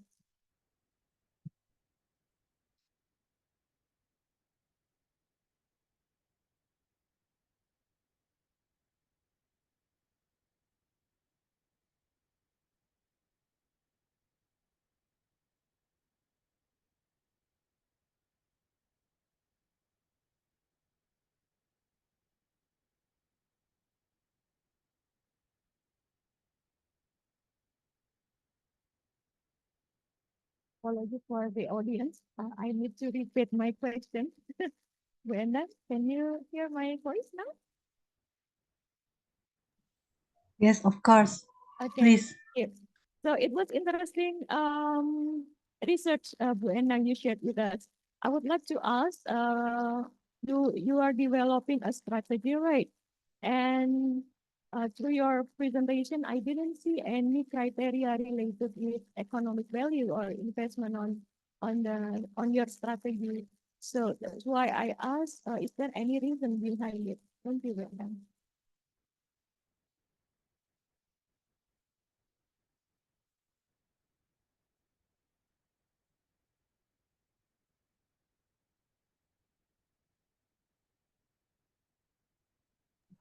Okay, maybe I try to answer the question, and maybe Ibu Endang will complete it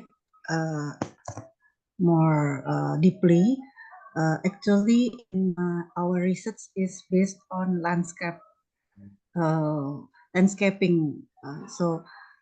Our focus is on urban, not urban, but the landscape itself. So the community based participation. So for maybe Bu Endang will answer more about the economic value, but in my perspective, is the important is about sustainability, the landscape or the uniqueness of the landscape itself based on community participation.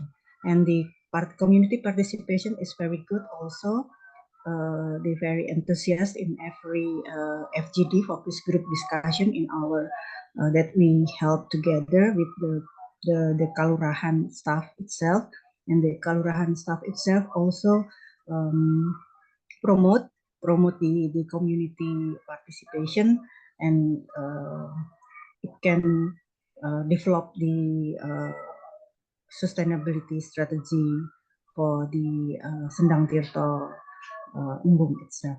Maybe it's my answer.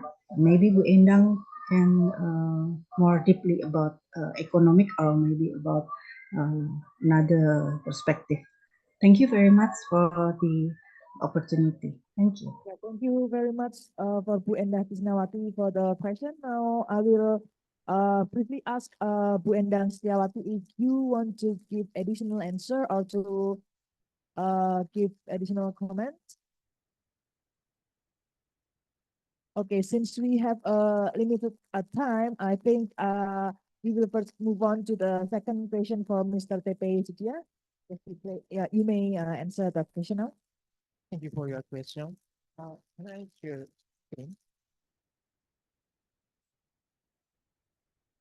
Your Would you please help with the screen sharing of the presentation?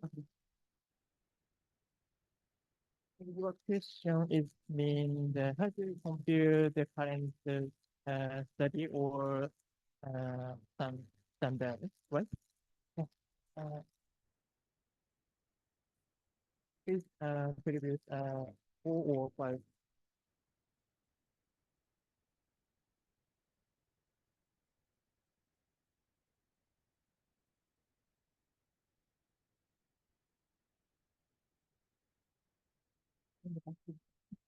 I don't think the pointer is if you think so can you please help with the oh, No, previous ones please.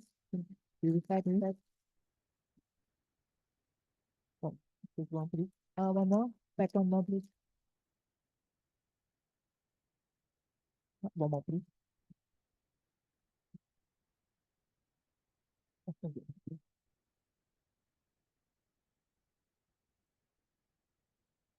Oh, this.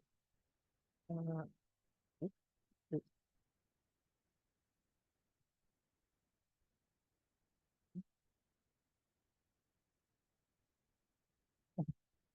The- we can we think about compare to the current study to uh, calculate the temperature or betting insulation value uh, from these equation. We get the in the condition of hot comfort, we can get comfort line by significant value. So if we want to know uh, the hot comfort limitation, we use this cooling power into the hot comfort line in this value.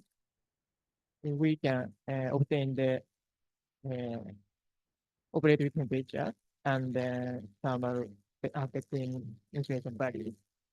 And also we use this average steam temperature as 34.5 degrees Celsius. And this is the value for thermal comfort when sleep as a past study. So the answer is your question is that we can compare the other study, calculate operating temperature and then thermal insulation value. Thank you very much for the answer. And to make sure that every presenter has enough time to present their work, now we will move on to the second invitation. I would like to thank you, Bu Endang Setiawati and team, and then Mr. Pepe Citia for presenting their work. Thank you. You can. I would like to invite Bu Elma Mafuzah to the stage, and yeah, since we already have a confirmation that Bu Valerian Aiko is not going to join us online, we will see the presentation that he sent us earlier. Can you please present the presentation by Bu Elma? Okay, now the time is yours, Bu Elma.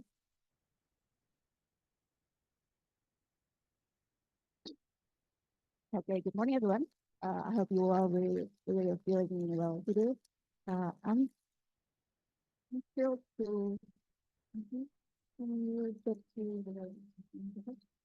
I'm thrilled to present you my recent research with my supervisor, Idishan Rahman Filia, about the occurrence of play space at the elementary school of the environment. Will be discussed about how the affordance of this play space will influence play activity for the children. Okay, first, yes, thank you. Children as a young person they engage with play activities for the enjoyment, which also has a provide numerous benefits like health, cognitive development, and social skills.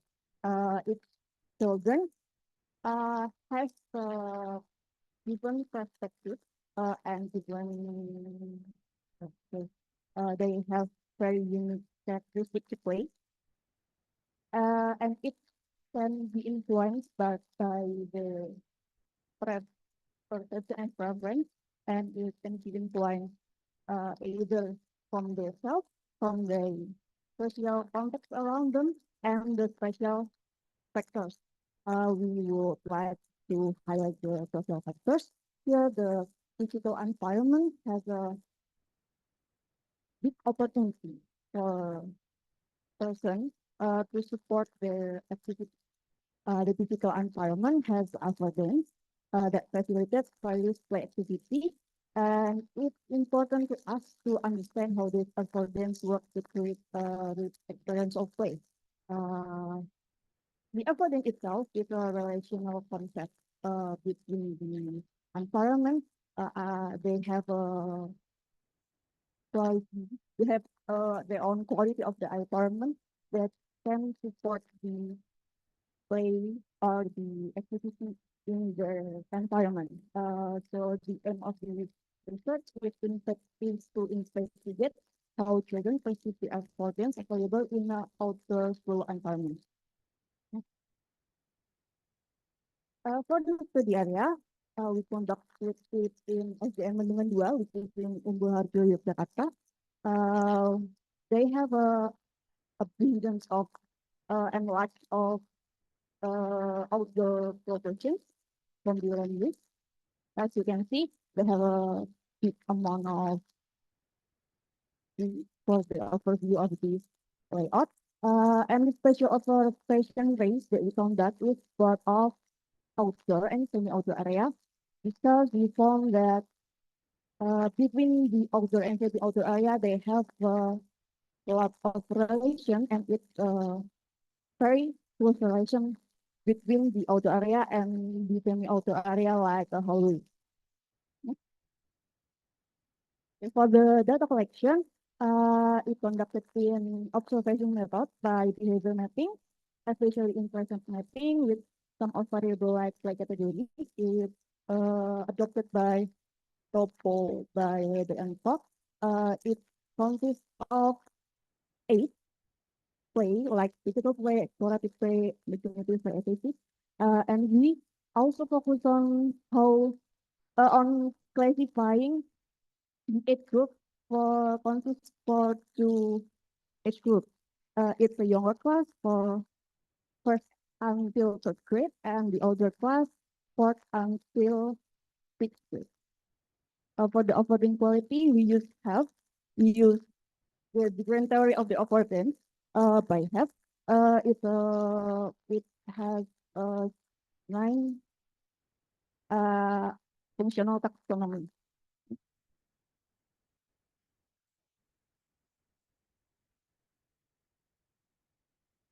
Before we start to discuss about the affordance, I need to give you more overview for the result of the play activity. From this play observed, we observe that the play activity that happen there is commonly from non-play activity and expressive play activity. We want to highlight the expressive play. It integrates form of communication into part of the play. It's such like conversation and giving more expressive activity. As you can see for the mapping that we've been observed, children use the environment commonly in a very diverse area, but we can focus on the center. They take activity more at there.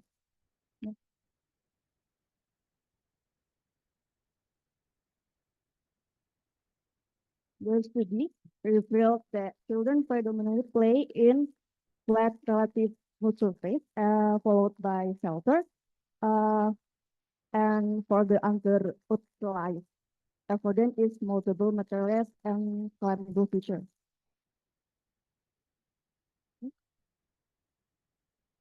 As you can see, it's a example of the activity that use. We integrated with the affordance that they utilize there. For example, it's a second photo and on the left. As you can see, uh, for we underline that the affordance is can be layered.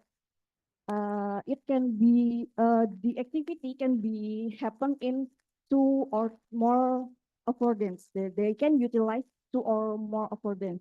As you can see, the three of the children is doing conversation in sheltered area. That's the first of the affordance that they are utilized by doing conversation under the tree. And then for the second affordance that they utilize is children. Two of the children is standing. In that place is also the children is also there are children is also sitting on the chair, which is they have a chair. Chair is a attached object that they afford activity like sitting. Next. Affordance is a relational concept and exists as an environmental source, whether realized or not. So we can say that the different frequency of utilization could be affected by the availability of the affordance, and it could be happen because of the children may not be seeing the environment aligned with their perception or their preference of play. In another hand, uh, however, the large amount of affordance presents, like I say, maybe I've said about they have a lot of tree. Uh, they're not using the tree for the climbing. While tree have a lot of affordance. The tree have afford for climbing. It's uh it got somehow it's because a restriction due to safety policy from the school.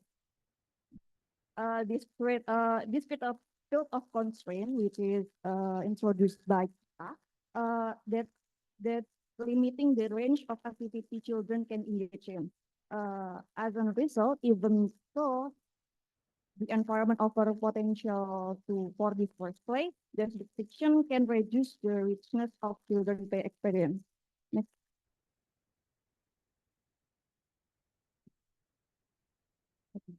The way children interact with the environment also varies with age. Uh, for instance, if you can see at the study of pool of that, younger children, use the pull up bar for swinging, for playing with themselves, while the older class using it for drying their shirt, which wet. It It's for another study case, it's like sitting group there. In the right, the younger class take it as something or somewhere to hide, rather than the older class using it as sitting, as the activity sitting. It it can be concluded a little bit that the younger children tend to play more playfully with the flexibility use of space, rather than older children, it's more structure with non-play activities.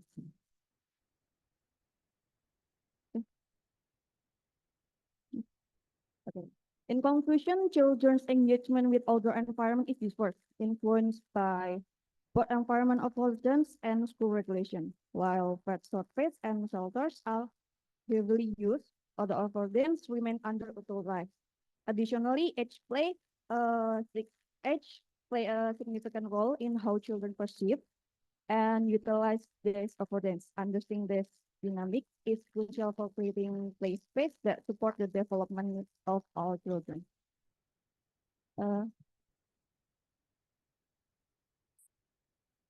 Thank you.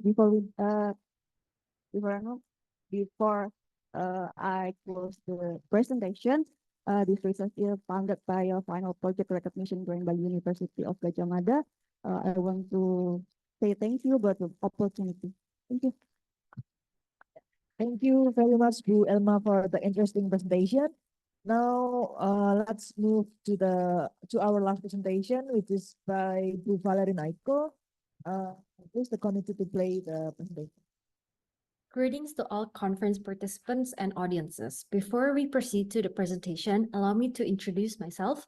My name is Valerian Aiko Adeline from Universitas Pelita Harapan, and I will be presenting my paper titled Modern Integration of Culture and Economy Supplies New Demands for Urban Planners. This presentation will be divided into 5 parts, starting off by a presentation about this paper's research background and methodology, followed by discussion of the concept of cultural quarter.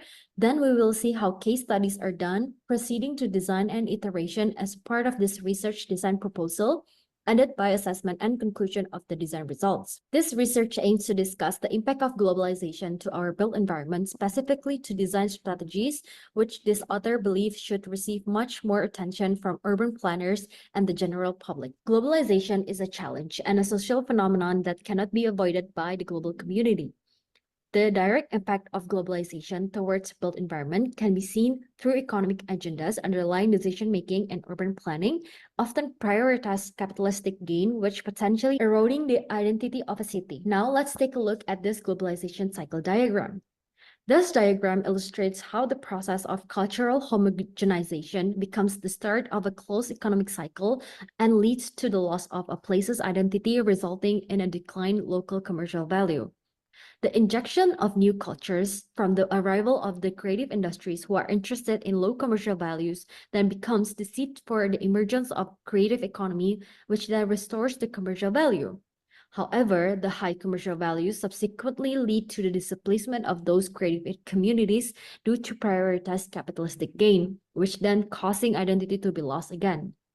Therefore, we need to cut the cycle where the identity can be the new capitalistic gain.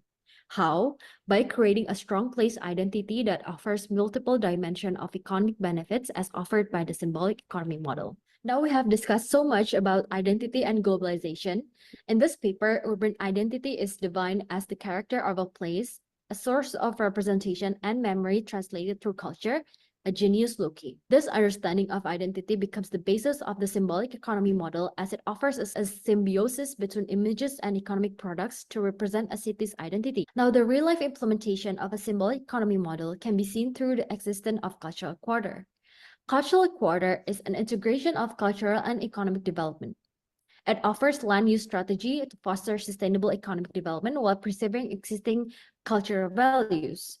Now, the term culture itself does not refer to traditional culture that a place has, because in certain cases, urban spaces do not have inherited cultures or it has long disappeared. However, a new way of looking at culture is a representation of local identity. As an example, if the local community is dominated by creative professionals who work in the creative industries, then it can be brought up as the new culture of that place, since it represents the local community. How can cultural quarter accommodate the needs of identity and economic interest?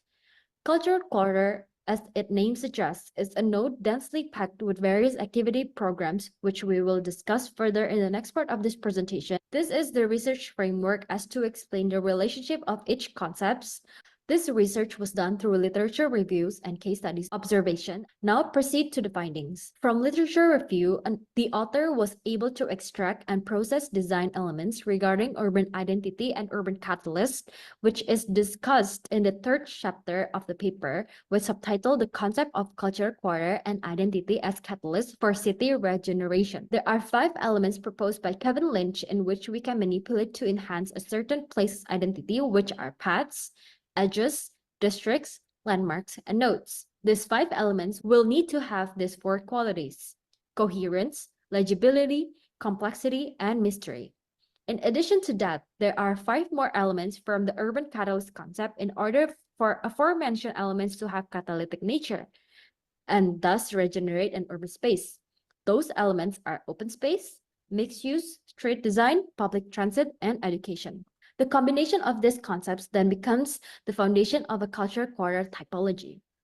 As previously mentioned, the elements of mixed use to ensure the catalytic nature of an urban space are abstracted and translated into this list of activity programs, which are derived from Gell's theory of necessary activities, optional activities, and social activities.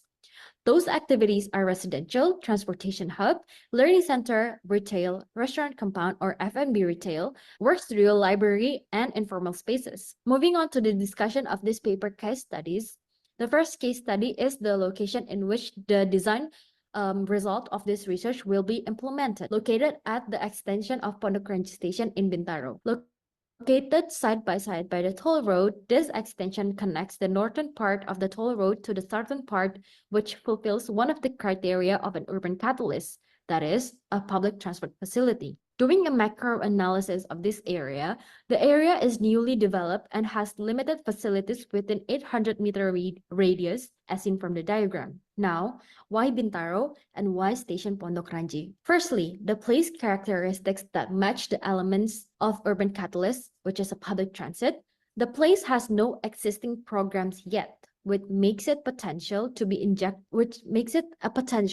injected by new programs fitting to the criteria of a culture quarter. In addition, there is a special demographic specific to Bintaro, that is, a creative community. This special demography can be seen through the existence of Bintaro Design District that is being held annually.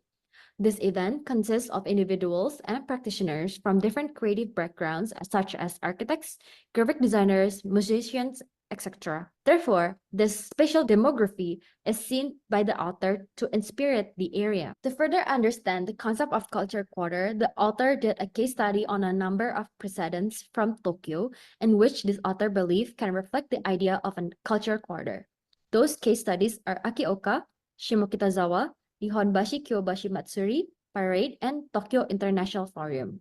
Akioka is a transit-oriented development in which offer curated local enterprises, specifically creative handmade products under the railway tracks. This definitely becomes the place's identity, as the prominent architecture and creative atmosphere built the place to have such identity. Secondly, Shimokitazawa, that is also a transit-oriented development for the neighborhood surrounding the public railway facility, which has parks and social spaces for elderly and children. These 2 case studies depict a strong place identity utilizing local demographics as the start of developing an urban space for retail and recreational parks. Moving on to the cultural-specific case study, Shimokitazawa, Tokyo International Forum, and Nihonbashi Parade. All of the case studies depict a strong local cultural accommodation towards the program provision on site. For example, Shimokitazawa held different creative events as part of their temporary programs, making use of their local creative community. Tokyo International Forum also held temporary events despite its formal use as a forum space. Nihonbashi Parade is also a sample of temporary event taking place in an urban setting, creating an informal cultural atmosphere for the locals, also a form of cultural celebration in Japan. Now, these temporary activities are samples of catalytic programs that can potentially regenerate an urban space. Other than previously mentioned elements, one of the prominent programs are evening use. In Akioka, retails and workshops take place until the evening as it promotes activity and human interaction even during the evening time. Now, all of these programs and analysis then being plotted into one diagram to figure out the program mapping to be implemented on site. The conclusion and discussion from both literature review and case study are summarized as follows. Moving on to the design iteration process, the author started from plotting the life, work, and visit program into the site and finds the most effective plotting as the mixed-use quality must be prominent and complements each other. The author then decided to start by defining the urban identity element on site, which is the path, and then the plot of the programs will be plotted around the path. This is the final design for the extension from the Kranji station area. The land use and distribution of programs can be seen through this diagram, where retail has taken most dominant part of this area to make sure that the economic interest is fulfilled. The design language implemented corresponding to initial design strategy, like the use of vegetation as a segmentation strategy, connectivity through the use of material, and the provision of convex spaces as a way to accommodate more social interactions to happen in the site. This is the community center design as the welcoming program from the arrival gate of the station. This is the illustration of different activities and atmosphere in which the user of the space can experience within one urban space. This is the design evaluation towards design criteria that have been previously discussed, as we have created a note of different activity programs achieving the mixed-use criteria. As a conclusion, this typology can be a great potential to solve modern urban issues such as cultural homogenization, especially in places that has no inherited culture. That marks the end of my presentation. Thank you.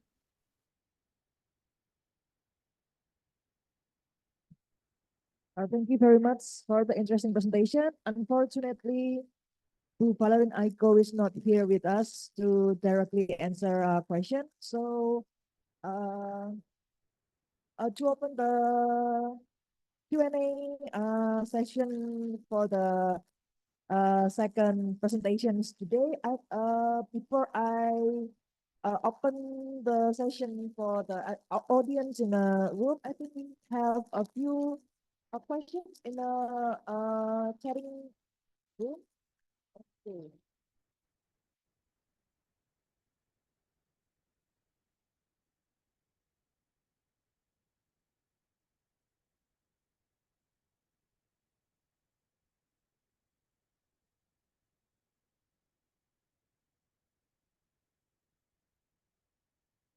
So we have a message by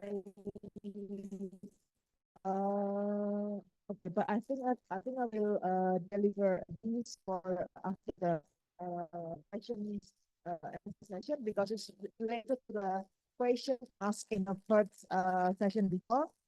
So okay, any questions or discussion from the audience for Bu Elma? The mic.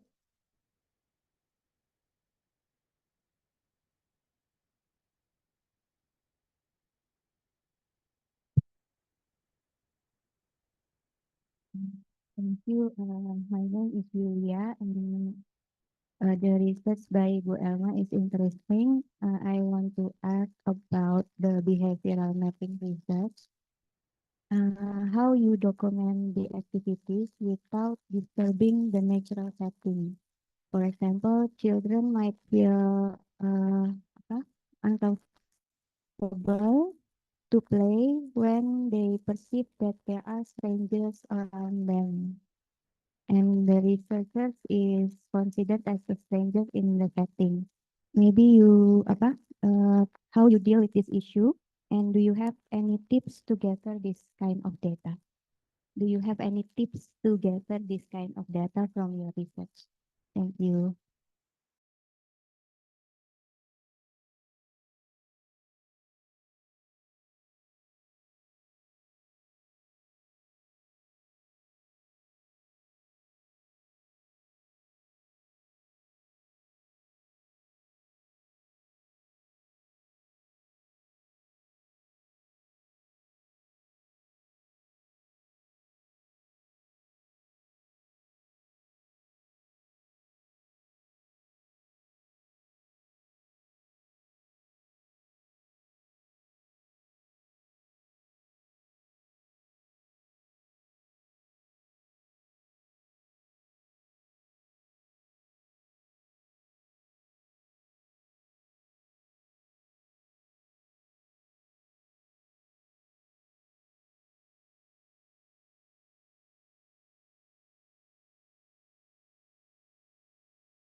for 1 hour, approximately 1 hour and 10 minutes.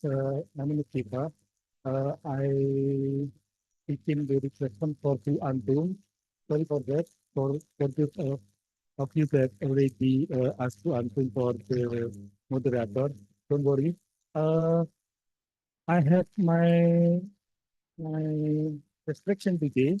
Uh, I will ask you. I will ask your opinion that we will gather or collect all of the presentation in the early beginning of the session, and then we will distribute all of the questions later on. Is that okay with you?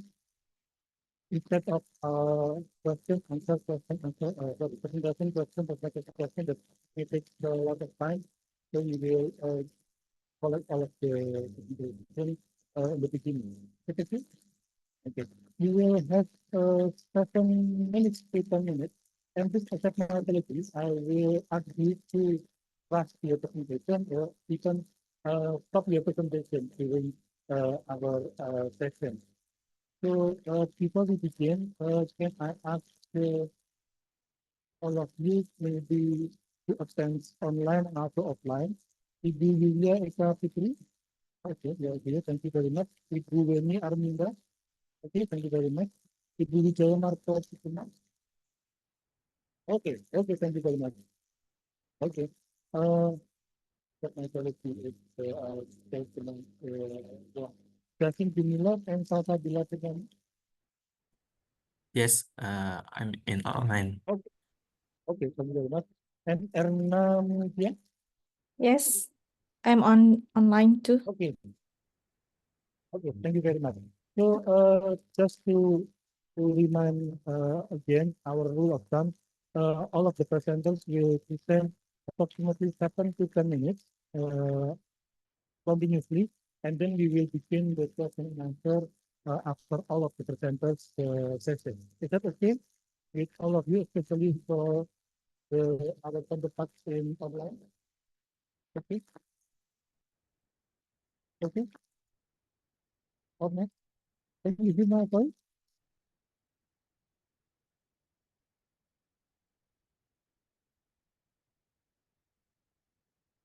Sorry, sorry. No, is there any question? Is that okay for you, the online presenters that we will present all of the session in the beginning of our session today? Okay with you?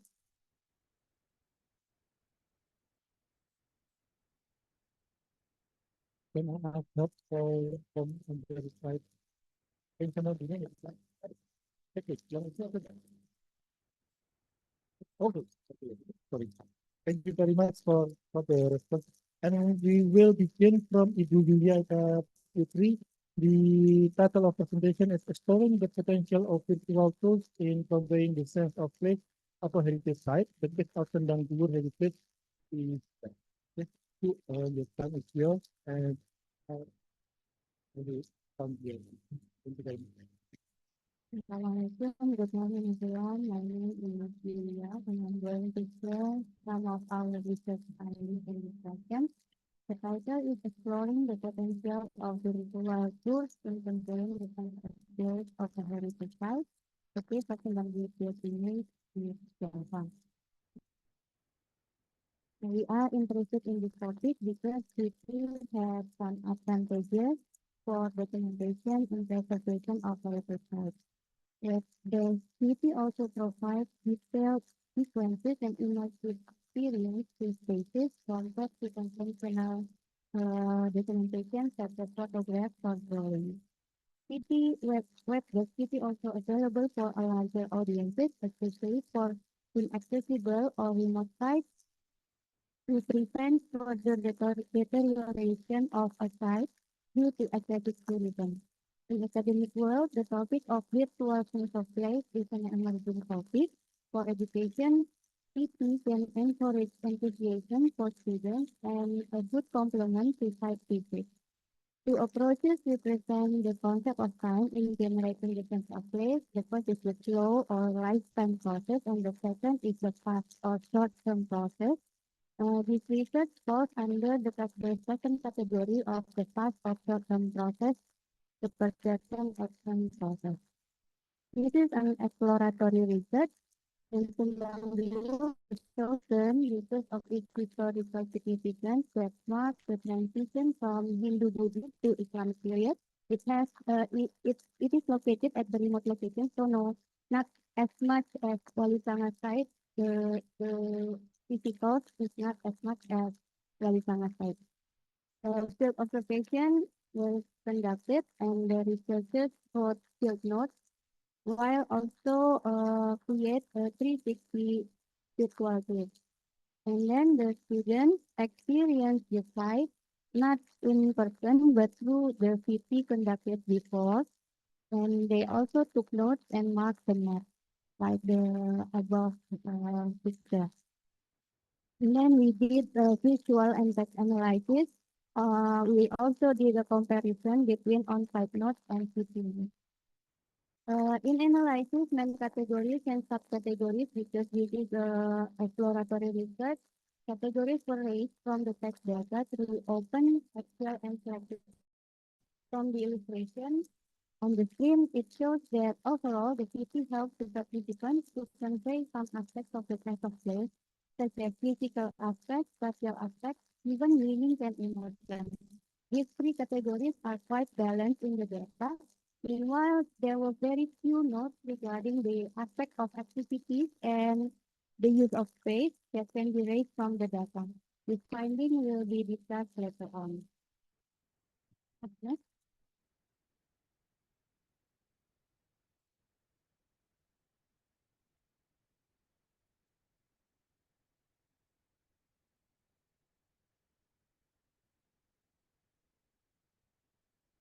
The first aspect is physical attributes and response to physical condition. There are three findings. First, built elements are dominantly perceived than natural elements. Built elements such as stone, moss, stairs, gate, house is more perceived by the participants than natural elements. Natural elements here is stone, wood, natural light, trees, and vegetation. The second finding is a hint of multisensory experience from visual perception. Even though this is a virtual field, there are also a hint of multisensory experience, like a quiet environment or the air seems hot. And then the third finding is participants express satisfaction or dissatisfaction, even though they are not visiting the site in person. They express, for example, comfortable, quiet atmosphere, spacious, clean, beautiful, and well maintained. While dissatisfaction, the environment looks dark or hot or dirty or not poorly maintained. Next.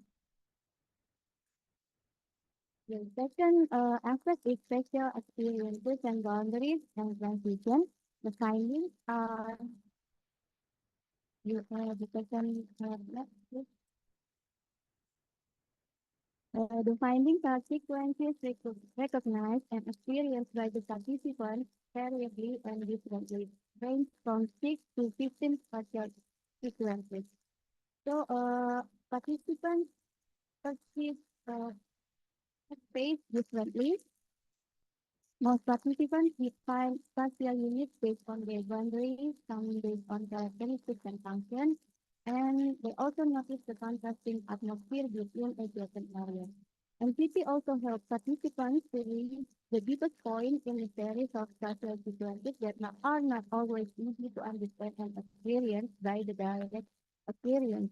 They explore the site differently compared to the local people or the pilgrim route, which tend to be linear and straightforward. The third aspect, next please. The third aspect is meanings and emotion, which is often overlapping in one sentence. So, for example, the personal meaning is often related to the comfort of worship, its spiritual meaning, and familiarity with Japanese culture or cultural meaning. The most also invokes memory of the individual past and amazement of the history of Java.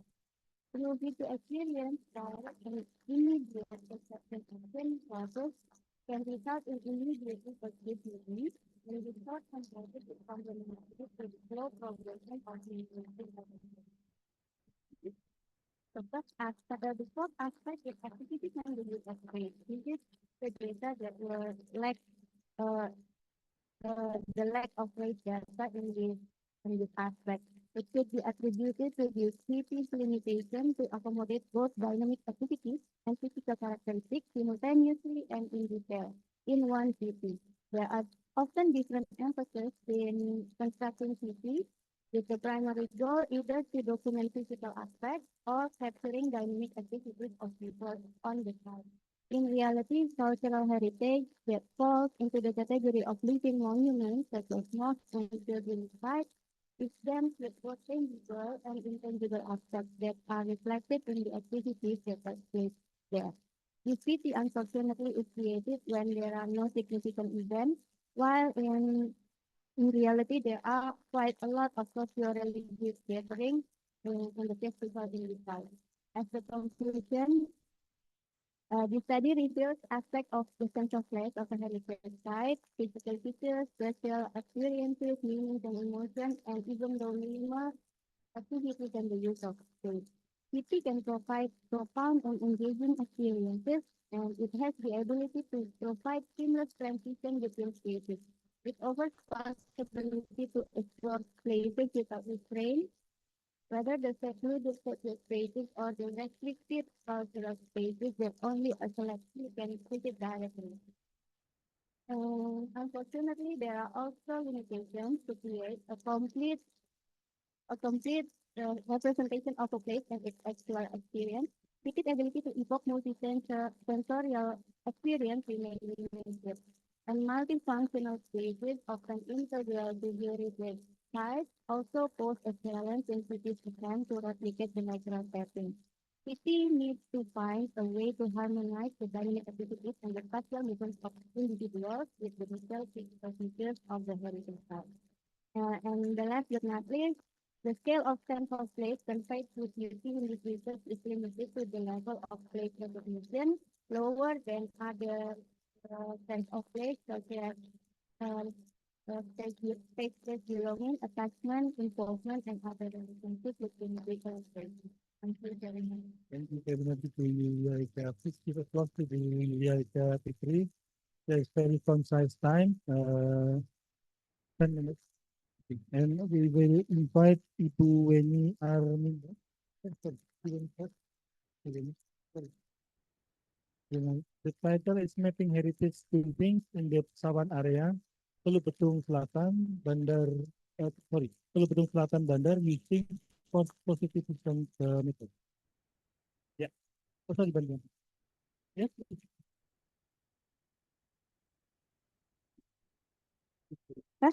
Okay, I want start me. Okay. Good day, everybody. Is there anybody from Lampung in this room? No? Offline? Online, maybe? Online? Online from Lampung? No? Okay. Okay. My name is Dr. Weni, and today I will bring you all to have a tour to Bandar Lampung City. Okay. Our research is about mapping heritage building in Pesawahan area, Teluk Betung Selatan, Bandar Lampung. Teluk Betung Selatan is a sub-district in Bandar Lampung. So next. Okay, maybe the font is really small, right? So Bandar Lampung was the administration and trade center during the Dutch colonial area, but however, because of the eruption of Mount Krakatau in 1883, so the government site is moved to Tanjung Karang City. Now maybe you guys know it with Bandar Lampung. Okay, the slide, please.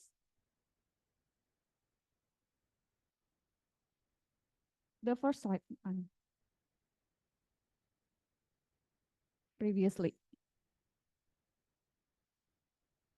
Next.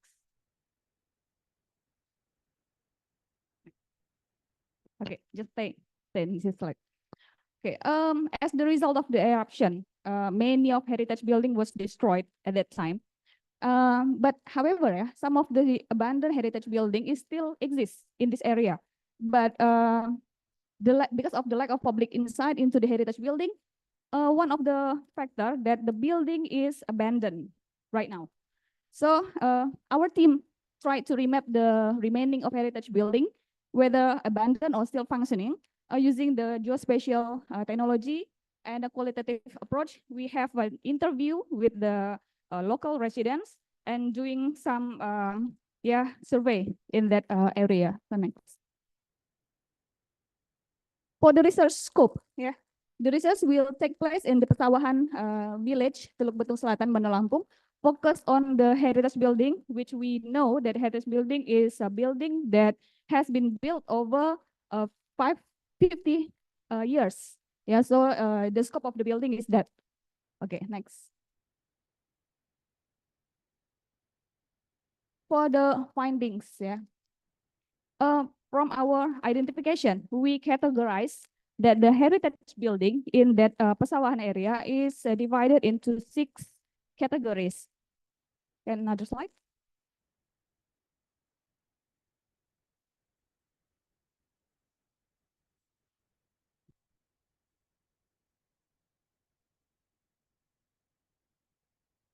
Okay. The 6 categories is the first one is a place of worship, and then the entertainment, accommodation facility, shopping facility, enterprise, and public facilities.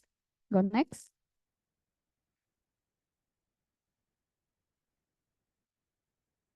Okay, this one is a place of worship. This is a temple. The name of temple is the Tai Hin Bio Temple, which is established in 1850, which is the oldest and the first temple in Bandar Lampung. The appearance of this temple in Bandar Lampung is because of the Wiji Castle. I'm not so sure how to pronounce it, but I hope it's correct.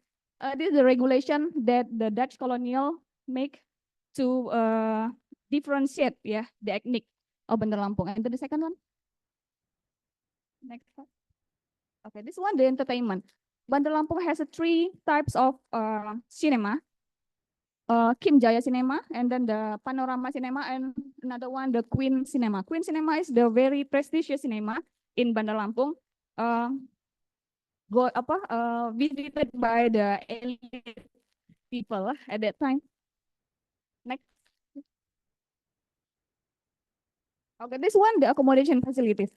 Because of the stopover, Bandar Lampung is stopover for the Dutch colonial area. So they have the inn. There are 3 inns in the Bandar Lampung. Riau Inn, Malaya Inn, and Mangga Dua Inn.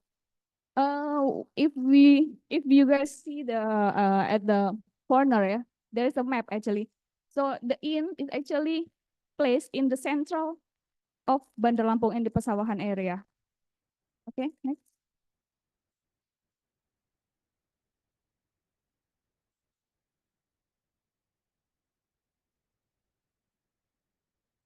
Okay, these are shopping facilities. So you heard about the Queen Cinema. Queen Cinema with the Queen supermarket is in one part. So they actually maybe belongs to one owners maybe at that time. But the Queen Cinema, Queen supermarkets already changed the function. And then another shop, very legend, is Nagasaki plastic shop.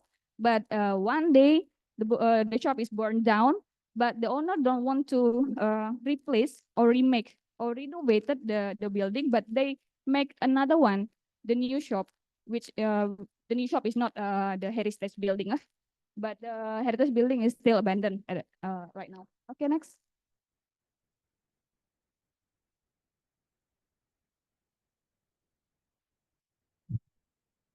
Okay. The 5 categories is the enterprise. There are shops, the office, in Pesawahan, Bandar Lampung. One of the office is Nakau Building. Nakau Building, at first, belongs to NV Nakau Plantation, belongs to the Dutch colonial area. So now the Nakau Plantation office is already renamed to PT Nakau and is partly belongs to the PT Perkebunan Indonesia. So dia Indonesia punya. Okay, slide. in Bandar Lampung, we have the first ice company also. At that time, yeah, the first time ice coming to Bandar Lampung, the people are really, really happy because, yeah, everybody can taste the ice at that time. And then another one is a Cecep Tyler. Cecep Tyler is still active until now. Even our president, from what we heard, our president also create the shoot in the Cecep Tyler until now. So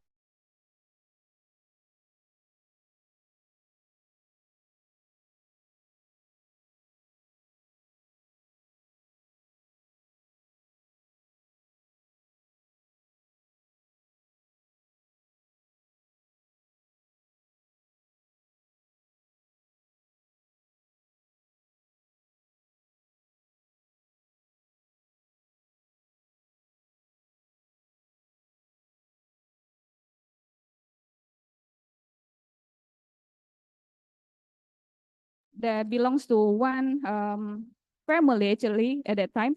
But now everybody can use the well for ambil wudhu and whatever. And then very unique for this Tuteng well, whenever the surrounding or masa kemarau, yeah, the well is still have the water. Okay, and then we have the bus terminal. Pasar Pagi Bus Terminal was built in 1970 but demolished and then converted into the supermarket at 1990s and then currently renovated into a hotel. I'm not so sure, maybe Yuna Hotel if you heard. And then the third one is meeting hall, which already changed the function into the Bank Mandiri, cabang Lampung, yes. And then the last thing is a Krakatau monument that was built to memorize the Krakatau eruption. The monument is in the Depanga Park, which is located on the north area. Okay, if we see from the map, yeah, all the public facilities is spread and located not in the center of the Sawahan building, but the surrounding. Okay, next slide. Okay, this is the map for all the building that we have talked about. And they have, we already provide the QR code, so you guys can just see the map really clear. Okay, next, please, for the conclusion.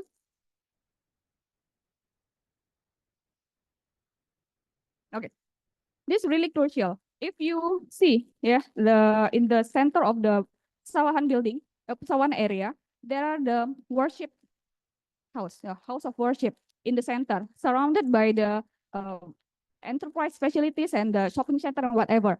So sometimes we ask why the worship is in there.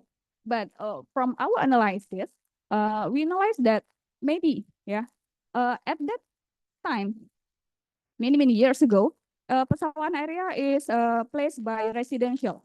So Chinese residential was there, and then they built the worship. And then because of people around there, businessmen will see that for the market. Then they put all the enterprise, all the facilities near the residential area, right? So over the time, right now, we will see that the worship and the business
Perlu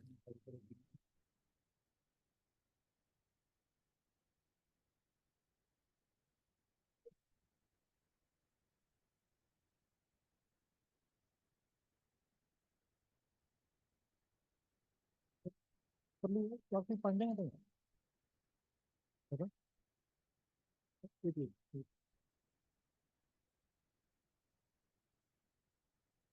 2 menit, 2 menit. Sorry, sorry.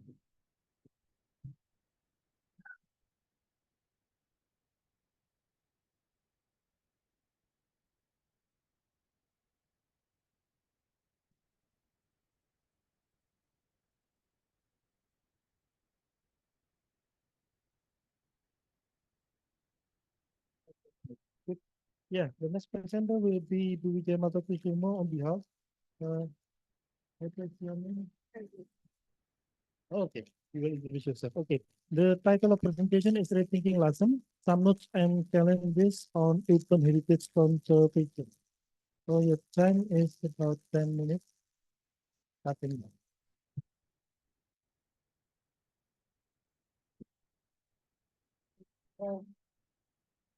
And gentlemen, so today we would like to present some first and challenge on different heritage Russian presentation. My name is Erika Yuni Asuki, the house of Professor Wijaya Matakusuma, Ibu Febriani Febrianingsih, Ibu Nadia Nadi, and Ibu Agni Maladina, and Professor Wijaya from Architecture, Planning and Policy Development, Institut Teknologi Bandung, we have Ibu Nadia and Ibu Ria from Jakarta, and Ibu Agni Maladina from Yayasan Latin Heritage. So in this first slide, we saw this artist and the construction worker. So it really shows the current problem today, that the community gather their concern, and they want to show like this is something not quite like what's happening in the last today. So on to the next slide.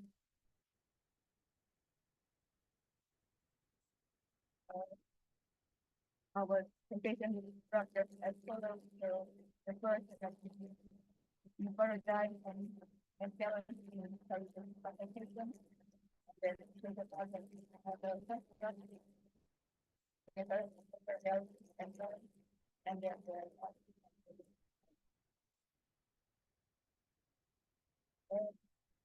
first of all, empathy growth. We would like to say that today we have a budget disruption.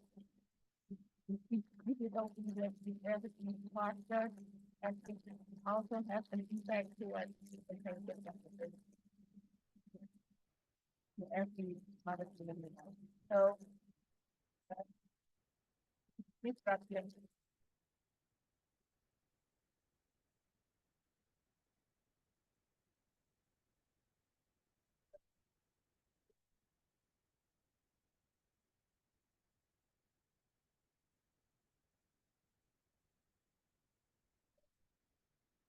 So the disruption rate of the and also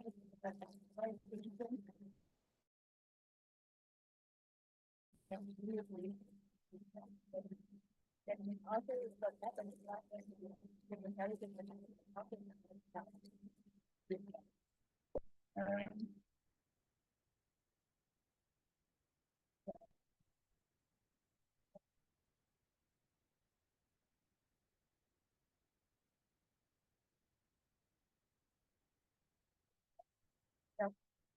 heritage is always control. The discussion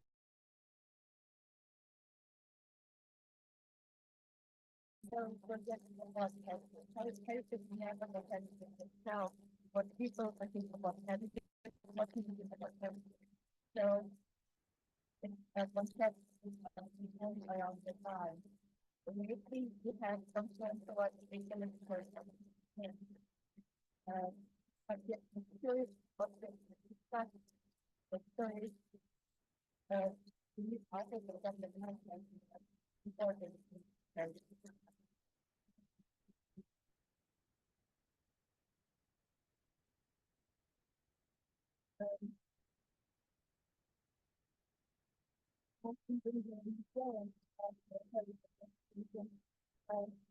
For the long time, the scholars of heritage from the theology of Laura he pointed out that heritage is always to get that all of the problem that we have project implementation of heritage also allowed to topic. However, after social study construction, and also some extra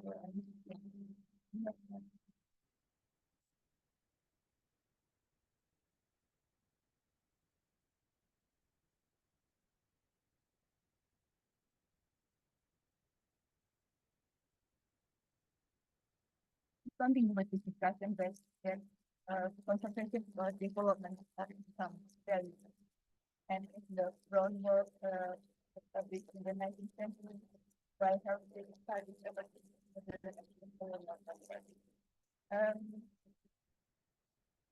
like we want to say the problem with heritage is not always what cannot limited time as we understand and also how we universe that still in the process.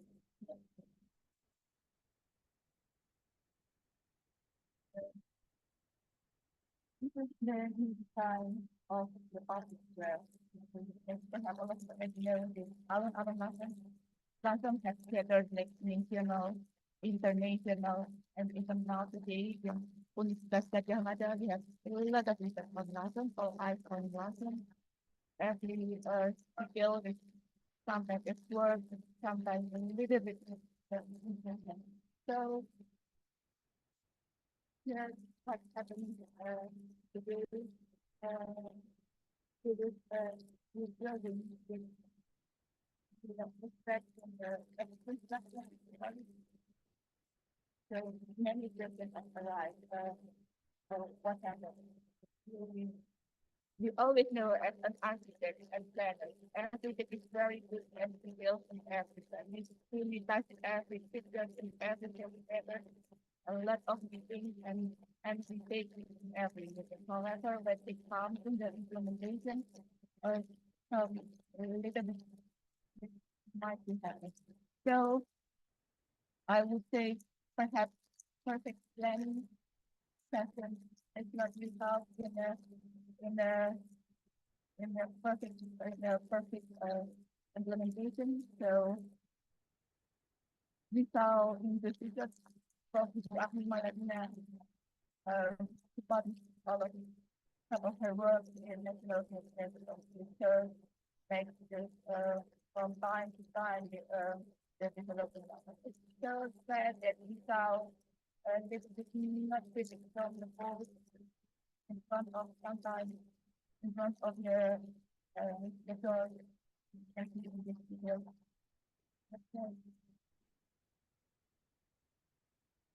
Like you can see in the screen, so we understood that the project was the best formula. So perhaps when we need to emphasize that it is a little bit too much letters, that perhaps the one who works there that need to have concern for the reality. So it's such a subject of discussion later. Move on into the conclusion.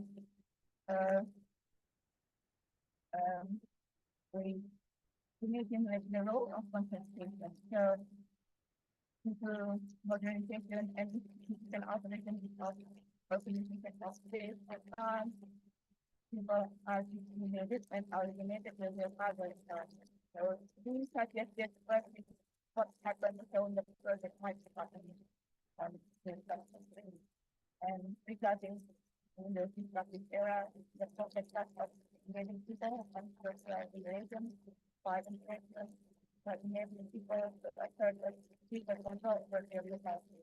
He encourages people the people like the one who lives in this area.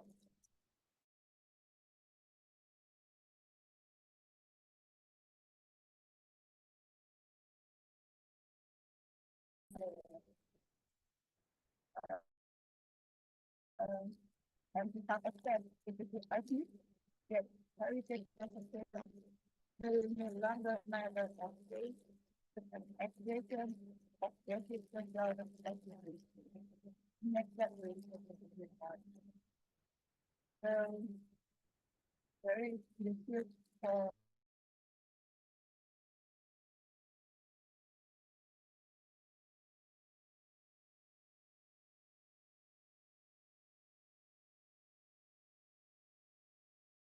because the life is an element that plays social culturally and the last revitalization might reduce the dependency from the instrument of the Very much, thank you. Yeah, thank you, Ibu. So far we have three very fruitful presentations, and thank you very much. And we need time. Okay. Then we move to the fourth presenter. Yeah. The fourth presenter will be Dasin Gumilar and Salsabila Purnomo Aji. Please accept my apology if I mistake or grammarly wrong your pronounce your name.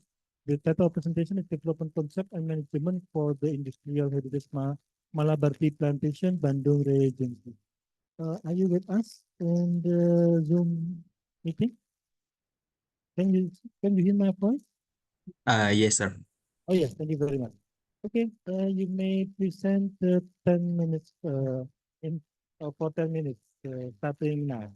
Good morning, everyone. At this moment, we will present our study, development strategy, and management for the Industrial Heritage Malabarti Plantation in Bandung Regency.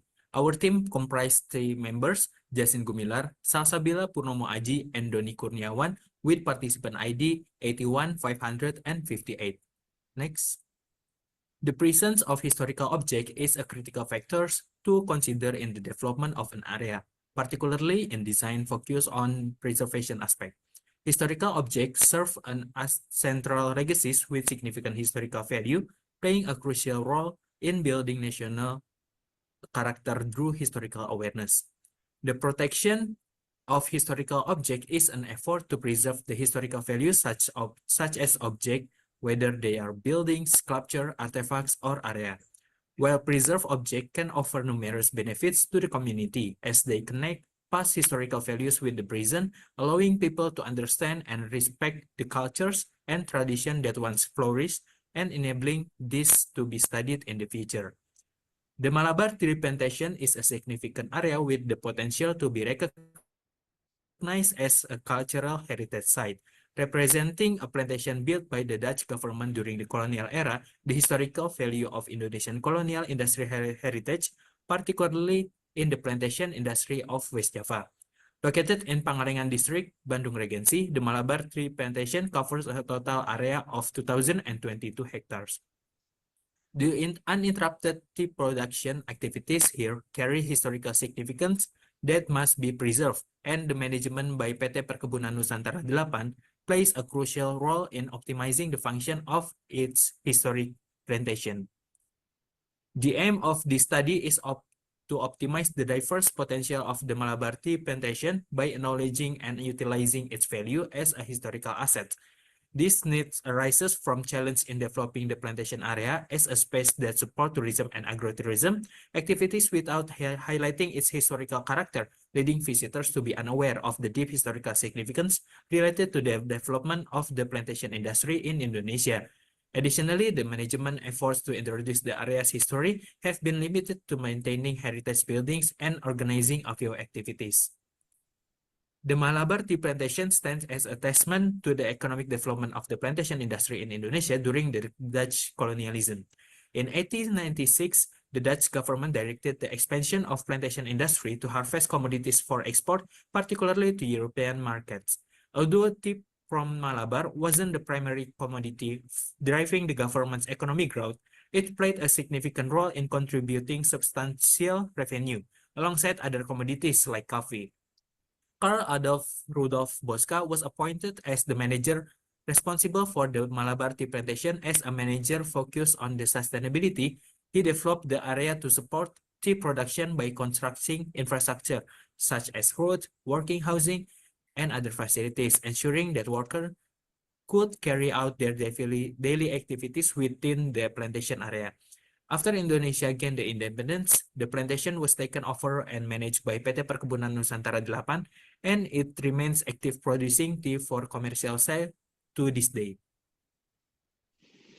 Okay, next, preservation is a crucial aspect that must be considered for both existing structures and the surrounding environment. The plantation presents a unique challenge and opportunity to balance conservation with modern development, ensuring that this historical site remains relevant and beneficial. And next, our research used an exploratory method with both primary and secondary data collection. Primary data includes observation and interviews focusing on urban design elements, sustainability aspect, and the plantation historical context. And secondary data involves reviewing literature, mapping, and analyzing land use and infrastructure. During the data analysis and processing, two types of analysis were conducted, focusing on urban design aspect and industrial heritage aspect. The urban design analysis was divided into 4 stages.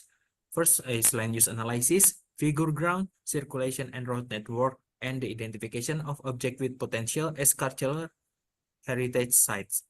The land use analysis revealed that the potential of the area by providing various types of the land use within the Malabar tea plantation, including public facilities, government office, place of worship, and the plantation area. However, a key challenge in its development is need to protect the plantation area as an industrial heritage site to ensure its historical value is preserved. The second one, the figure ground analysis, showed that the built-up area within the Malabar plantation still has development potential, with less than 30% currently developed, primarily due to topographical challenges that hinder further construction without harming the surrounding environment. Next, the circulation analysis indicate that the Malabar tea plantation is accessible through a well-connected road network, reaching even the farthest part of the area. However, the roads are frequently used by heavy industrial vehicles, making it difficult for the public to enjoy the comfortable road condition. The last one, the analysis of cultural heritage object, highlighted the potential for developing the Malabar tea plantation into a vibrant tourist destination with various activities available through the area. While different heritage objects could offer a wide range of tourism options, the current poor condition of the object reduced their appeal to visitors and decreased the intensity of tourism activities. Next. Okay, from a sustainable perspective, the management of the plantation also has both potential and problems. Like while there is a structured system in place, the lack of regular maintenance and focused management on historical building are significant issues. And then the potential for tourism based on the beauty of the landscape is immense but underutilized. Okay. Next.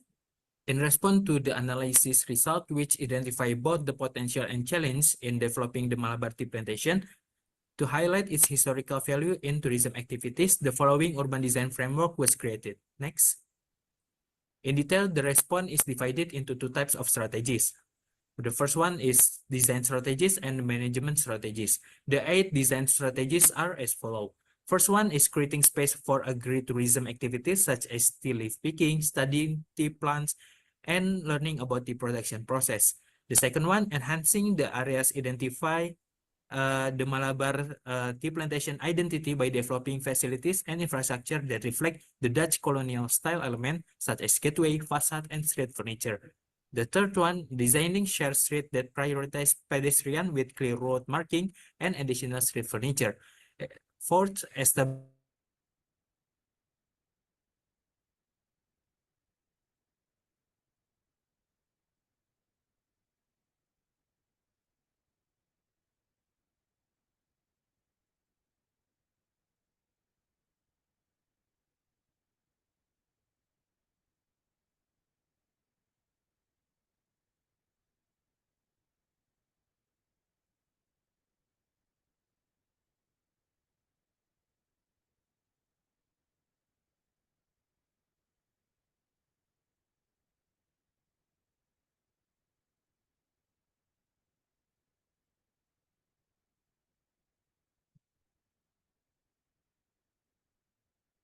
Okay, can already or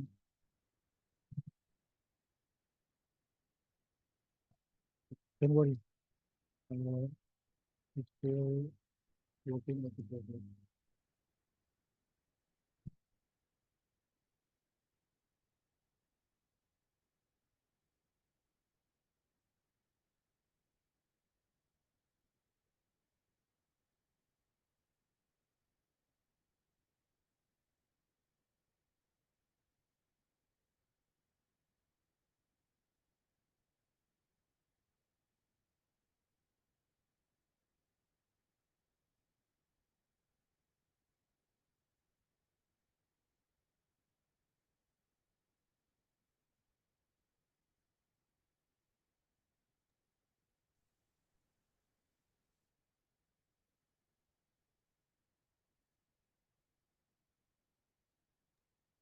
sorry, if the video cannot play, can we continue with our presentation? Yeah, please. Can you do that from your place? Wait.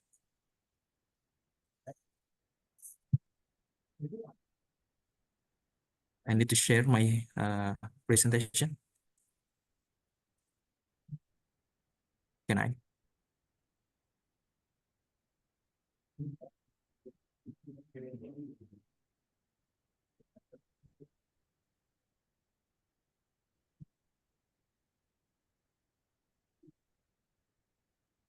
Sorry for the technical difficulty. We just thrown out from from our Zoom, and then the host became one of the participants. We try to retain the host from one of you. Sorry, but if you can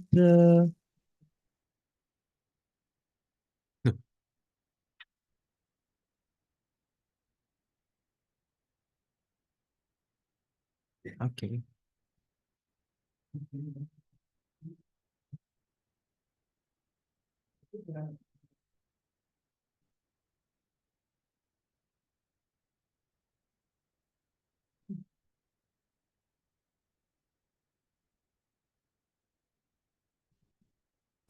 Okay, maybe we continue without the presentation. It's okay?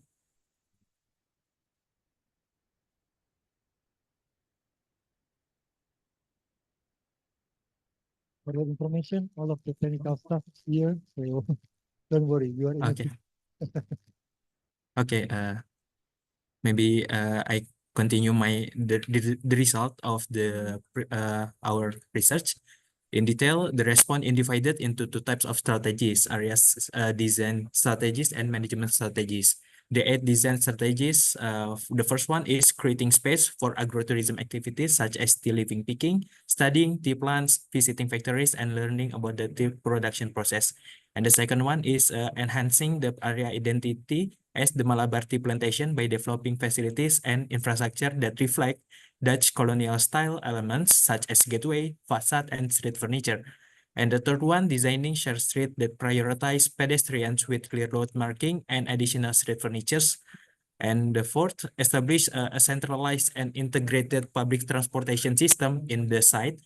And fifth, preserving the integrity of industrial heritage sites by improving the quality of the surrounding environment. Six, transforming the Malabar Tea Plantation heritage area into a lively community hub that encourage social interaction, leisure activities, and promotes a healthy lifestyle through the creation of centrally located green spaces. And the seventh strategies is developing a central Islamic hub within the Malabar Tea Plantation Heritage Area, providing dedicated space for prayer, education, and community bonding. And the last one is creating a tourism area that maintains the character of the tea plantation by reinstating the tea transport cable car, which can also be used to transport tourists around the area and the more distant destination. And the second strategies is the management strategies consists 5 key approach. The first one is activating management that focus on the historical building within the plantation. Second is conducting regular inspection of the facilities. The third one is developing sustainable tourism activities that emphasize the unique physical and socio-cultural aspect area. And the fourth one is highlighting the community-based agricultural activities that can attract tourists. And the last one is establishing community-based management of tourism support facilities. And we come to the conclusion. Our research proposes a sustainable development strategy for the Malabar tea plantation that transforms it into an industrial heritage site with the significant agritourism potential. By implementing these strategies, we can preserve the historical buildings, enhance infrastructure, and promote local arts and culture, ultimately making Malabar a vibrant and culturally rich destination. Our vision is Sasakala Malabar, that means the legend of Malabar, which aims to establish the Malabar tea plantation as an industrial heritage area with sustainable agritourism. We believe that with the right strategies, this site can become a beacon of Indonesia's industrial heritage. Thank you. Thank you very much, and please give applause to the presenters. Thank you very much for your quick response, and also the quality of the presentation is very good. And last but not least, we will move to Ibu Erna or Mbak Erna Media. But before that, I will ask the technical expert. Do you still need time? Okay, okay. We will continue to Erna. The title of presentation is Moving Rumah Aceh, Reflection on Changing Traditions and Sustainable Issues. Yeah, Ibu Erna Mutia, are you with us? Let me, oh yeah, you are there. Yes. Should I present Yeah, directly or we will wait for our video presentation? Okay. Okay. Yeah, we have. Assalamualaikum warahmatullahi wabarakatuh. Good afternoon, Bapak and Ibu. I would like to introduce myself. My name is Erna Mutia, a doctoral program of History and Theory Architecture in Universitas Indonesia. I'm also a lecturer at Architecture and Planning in Universitas Syah Kuala, Banda Aceh. Okay, today I will present my paper with the title Moving of Rumah Aceh, Reflections and Changing Tradition and Sustainability Issue, that written by Erna Mutia, ST, MT, and Professor Kemas Ridwan Kurniawan, ST, MSc, PhD, and Dr. Yulia Nurliani Lukito, ST, MDes.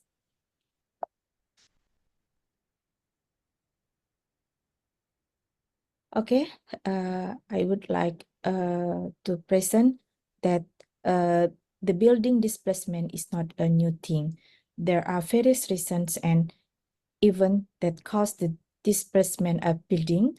The most common of which are financial, natural disaster, zoning policies, historical preservation, and beliefs in cultural value such as Feng Shui. The necessity to relocate the building in effect preserve its existence and sustain its continuity to be inherited to the future generation. The relocation of building, especially in vernacular architecture, has often been carried out throughout the world, starting from the American continent, Europe, Asia in general, and Southeast Asia in particular. So like this picture show us how the necessity around the world has their own methods to relocate their building. Thus, in Indonesia, which has a variety of traditional architecture, is also inseparable from the culture of relocation building, as well as traditional housing of Aceh, called Rumah Aceh, is also one of the object of the cultural building relocation. In this site, we can see how the Acehnese method of moving their traditional houses, which is dismantled and reassembled at the new location. And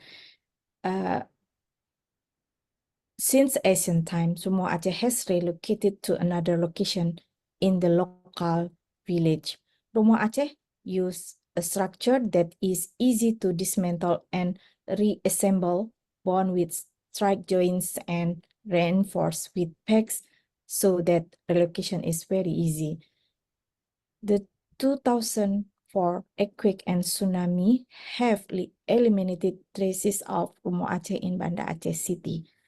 Meanwhile, in other areas such as Aceh Besar, PD, and PD Jaya, Rumah Aceh still survive and still shows its existence, although many of them are unoccupied and look abandoned. The phenomenon of buying and selling houses in Aceh occurred after the tsunami, which caused Rumah Aceh move from village to the city center in Banda Aceh and its surrounding.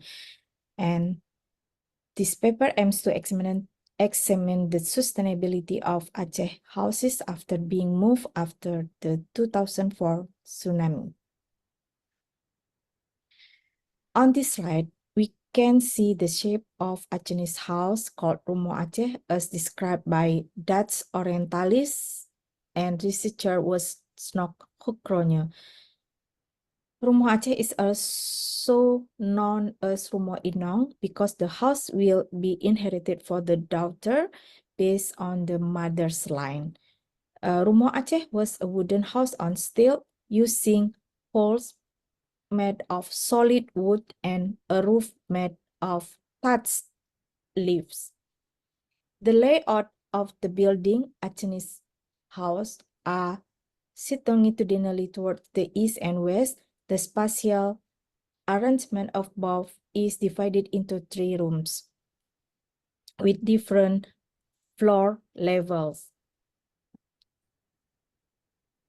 Sramoke for men, Sramolikot for women, Jurai specifically for married women, have a higher floor position than the front and back rooms. The house is particularly divided into 3 parts. The lower part, underneath human and the surroundings nature. The middle part, human daily life activity, and the upper part, the roof, which is related to humans and spirits that are believed to have a negative influence on the occupant. Whereas horizontally, the house is divided into ruang, the Acehnese, the distance between walls, which indicate the status of the owner of the house. The research objective is study about sustainability of Rumah Aceh as an object relocation based on cultural change and social order through the perspective of architectural tradition. I use the case study for the research method and take the observation on site field work and interview the key person, and the data analysis, I use the descriptive narrative. This is the example of the moving house of Rumoh Aceh. This slide shows the distribution of the relocated Rumoh Aceh in Banda Aceh City and Aceh Besar Regency. This is show the finding of the observation and interview of the house that were relocated from PD district to Banda Aceh. The same, the sample, I think. And based on the collected data from this case study, it can be seen that change of ownership, change of location, adjustment to the land orientation and the size of the site, change, addition, and subtraction of the shape of the house, change of the facade, paint the building, change of material, mainly on the roof, from natural material, thatch leaf for roof, to fabricated material like bitumen or metal, and change in building function. And the last, knowledge transfers between utuh from a different generation. And the result of this discussion, the change in function means that Rumoh Aceh will continue to survive with new role. The tradition of residence has changed with the experience of the new owner. Based on the structure and physics of the building, it remains intact even the tradition and function is changed. Rumoh Aceh become a commercial commodity. Kolong space becomes more active than the main space above. The function of Sramoke, Jure, and Sramolikut is no longer accommodate the original function. Distinct between woman and man is being used. And the conclusion of the paper is Rumoh Aceh has experienced many changes from ancient times to contemporary times, both in the shape of the house and the behavior of the resident who inhabit the Rumoh Aceh building. This experience in living gave birth to a new concept for Rumoh Aceh owners, so that a change in role was also born from the Rumoh Aceh being moved. Rumoh Aceh, which was moved in the contemporary time, was not only limited to residential function, but also accommodate other activities such as cafe, office, and venue room for wedding ceremonies based on the needs of the owner. This new function is no longer follow the main type of function, but this new function has given new life to the traditional house. Even though there have been various important changes related to the cultural value and tradition contained in the architectural form of Rumoh Aceh. Overall, this transition is also a continuation movement of tradition that have existed since ancient times, because the knowledge of construction, demolition, and installation possessed by the craftsmen continues to be preserved among the generation. And the last, I would say, thank you. Thank you very much to Erna Mutia. Yeah, we still have time, but due to the technical difficulty, I propose to all of you, maybe we will have lunch a little bit late, maybe for 10 minutes. It's okay with you? So we will finish at least 12:10 or 12:15. Is that okay? Okay. We will open the question and answer, our discussion, and please give your name or yeah, the institution if you want to, and please give your reference to our presenters. And I will begin from the audience, the offline audience. Is there any, okay, one, other, two, Yani, three? Okay, three, okay. Please, start your concise question.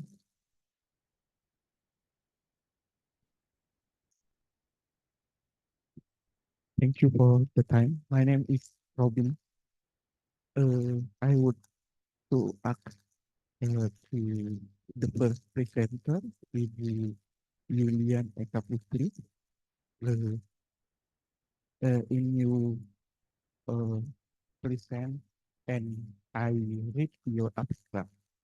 You state that some aspect of sense of your place is mainly physical attribute, personal feeling, sequence experience transition, and boundaries of space. You take the context is virtual. Maybe three aspects I can imagine you can do virtualizing it. But one aspect is talk about personal feeling, how you can to explain about the how it can be to virtualizing. Okay, the and the second is to Ibu Weni Armida. You so many building in your presentation, and you said that it's the heritage building. I want to ask you, maybe I lose something important about your uh, paper. What your legal standing to say that it's the heritage building? Yeah, just only that. Thank you. Thank you very much, Pak Robi, for your concise question. Next, Ibu Yani Renawati. And for those visiting online, maybe you can type your question in a chat box. Okay, thank you for the opportunity. I would like to address my question to the fourth and fifth presenters, Salsabila and Tim, as well as Ibu Erna. So for Salsabila, Ibu Salsabila, I would like to ask, do you consider the economic value on the effort for conserving the object into tourism? And then the next question to Ibu Erna. Is there any practical implication or inside your research, inside your activity, you already developed the practical implication for the concept? Thank you. Thank you very much, Ibu Yani.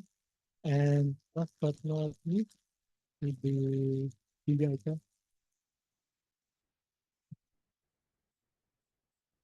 My question is for Ibu Erika and Ibu Lampung. Siapa ya? Bu Eni. Okay. Uh, in Malang, there is heritage site called Kayu Tangan Colonial Corridor that seems to imitate the Keraton vibes of Yogyakarta. In the lens of cultural heritage, like in Lampung and in Lasem, do you ever find same case like imitating other cities, imitating other cities to the colonial heritage area? And but the people seems to enjoy that. They take pictures and selfies and even videos, and they said that this area is Jogjanya Malang. Means you don't have to go to Jogja if you want to feel the Jogja vibes.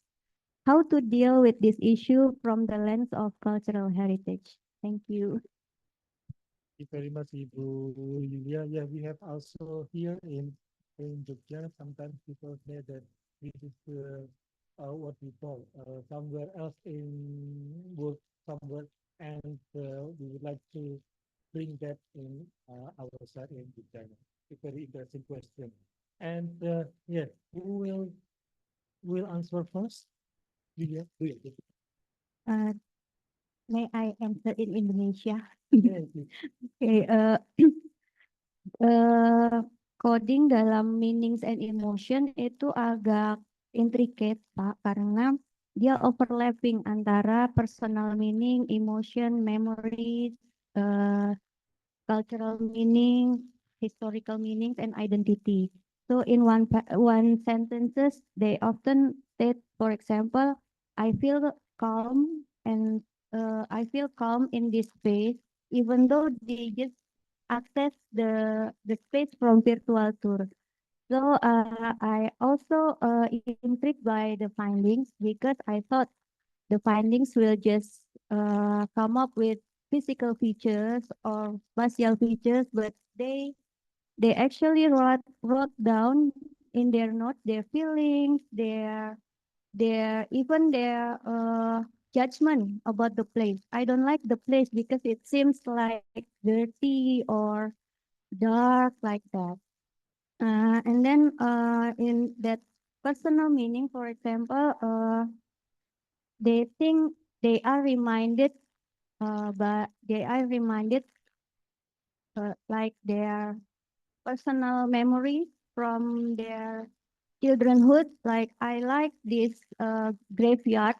Mereka suka melihat graveyard ini karena mengingatkan pada pemakaman tua rumah di rumah tinggal mereka gitu. Jadi ada walaupun mereka tidak mengunjungi eh, tempat ini secara langsung, virtual tour itu memungkinkan mereka mengeksplorasi tempat secara mendalam dan mereka merasa terbangkitkan memori, personal feeling bahkannya dari virtual tour itu. Walaupun tidak sekaya pengalaman langsung turun pasti karena virtual tour itu fungsinya memang sebatas complementary dari direct visitation gitu. Tidak ada yang menggantikan pengalaman langsung ke tempat yang asli itu. Gitu. Terima kasih, Pak.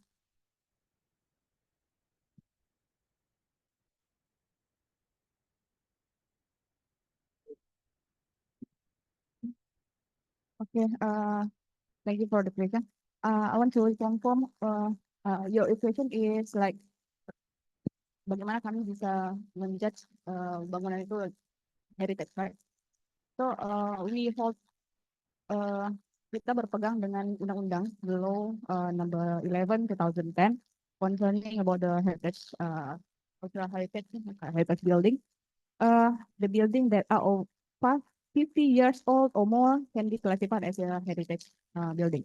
But in our research, actually our team survey around, so the students kita akan tengok dia punya building itu macam mana, and then not only the old building yang 50 but actually the building need to has the historical aspect and then the scientific aspect and the cultural aspect. So what we show in the result of our research meet all the aspects that so it can be classified as a heritage building.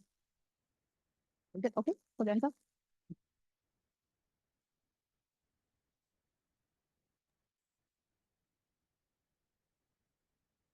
Uh, excuse me. I want to answer the question for me about the. No, not yet, Ibu Erna, not yet, sorry. Oh, yeah. We still discuss in the room, sorry. I will give the question to you. It's already done here. Sorry. Thank you very much. Please wait. Okay.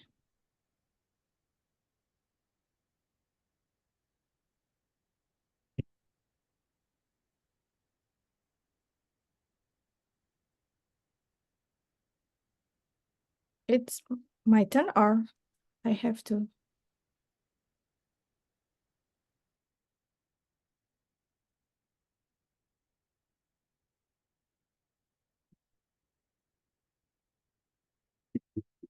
Saya sebenarnya hanya mengkonfirmasi ya bahwa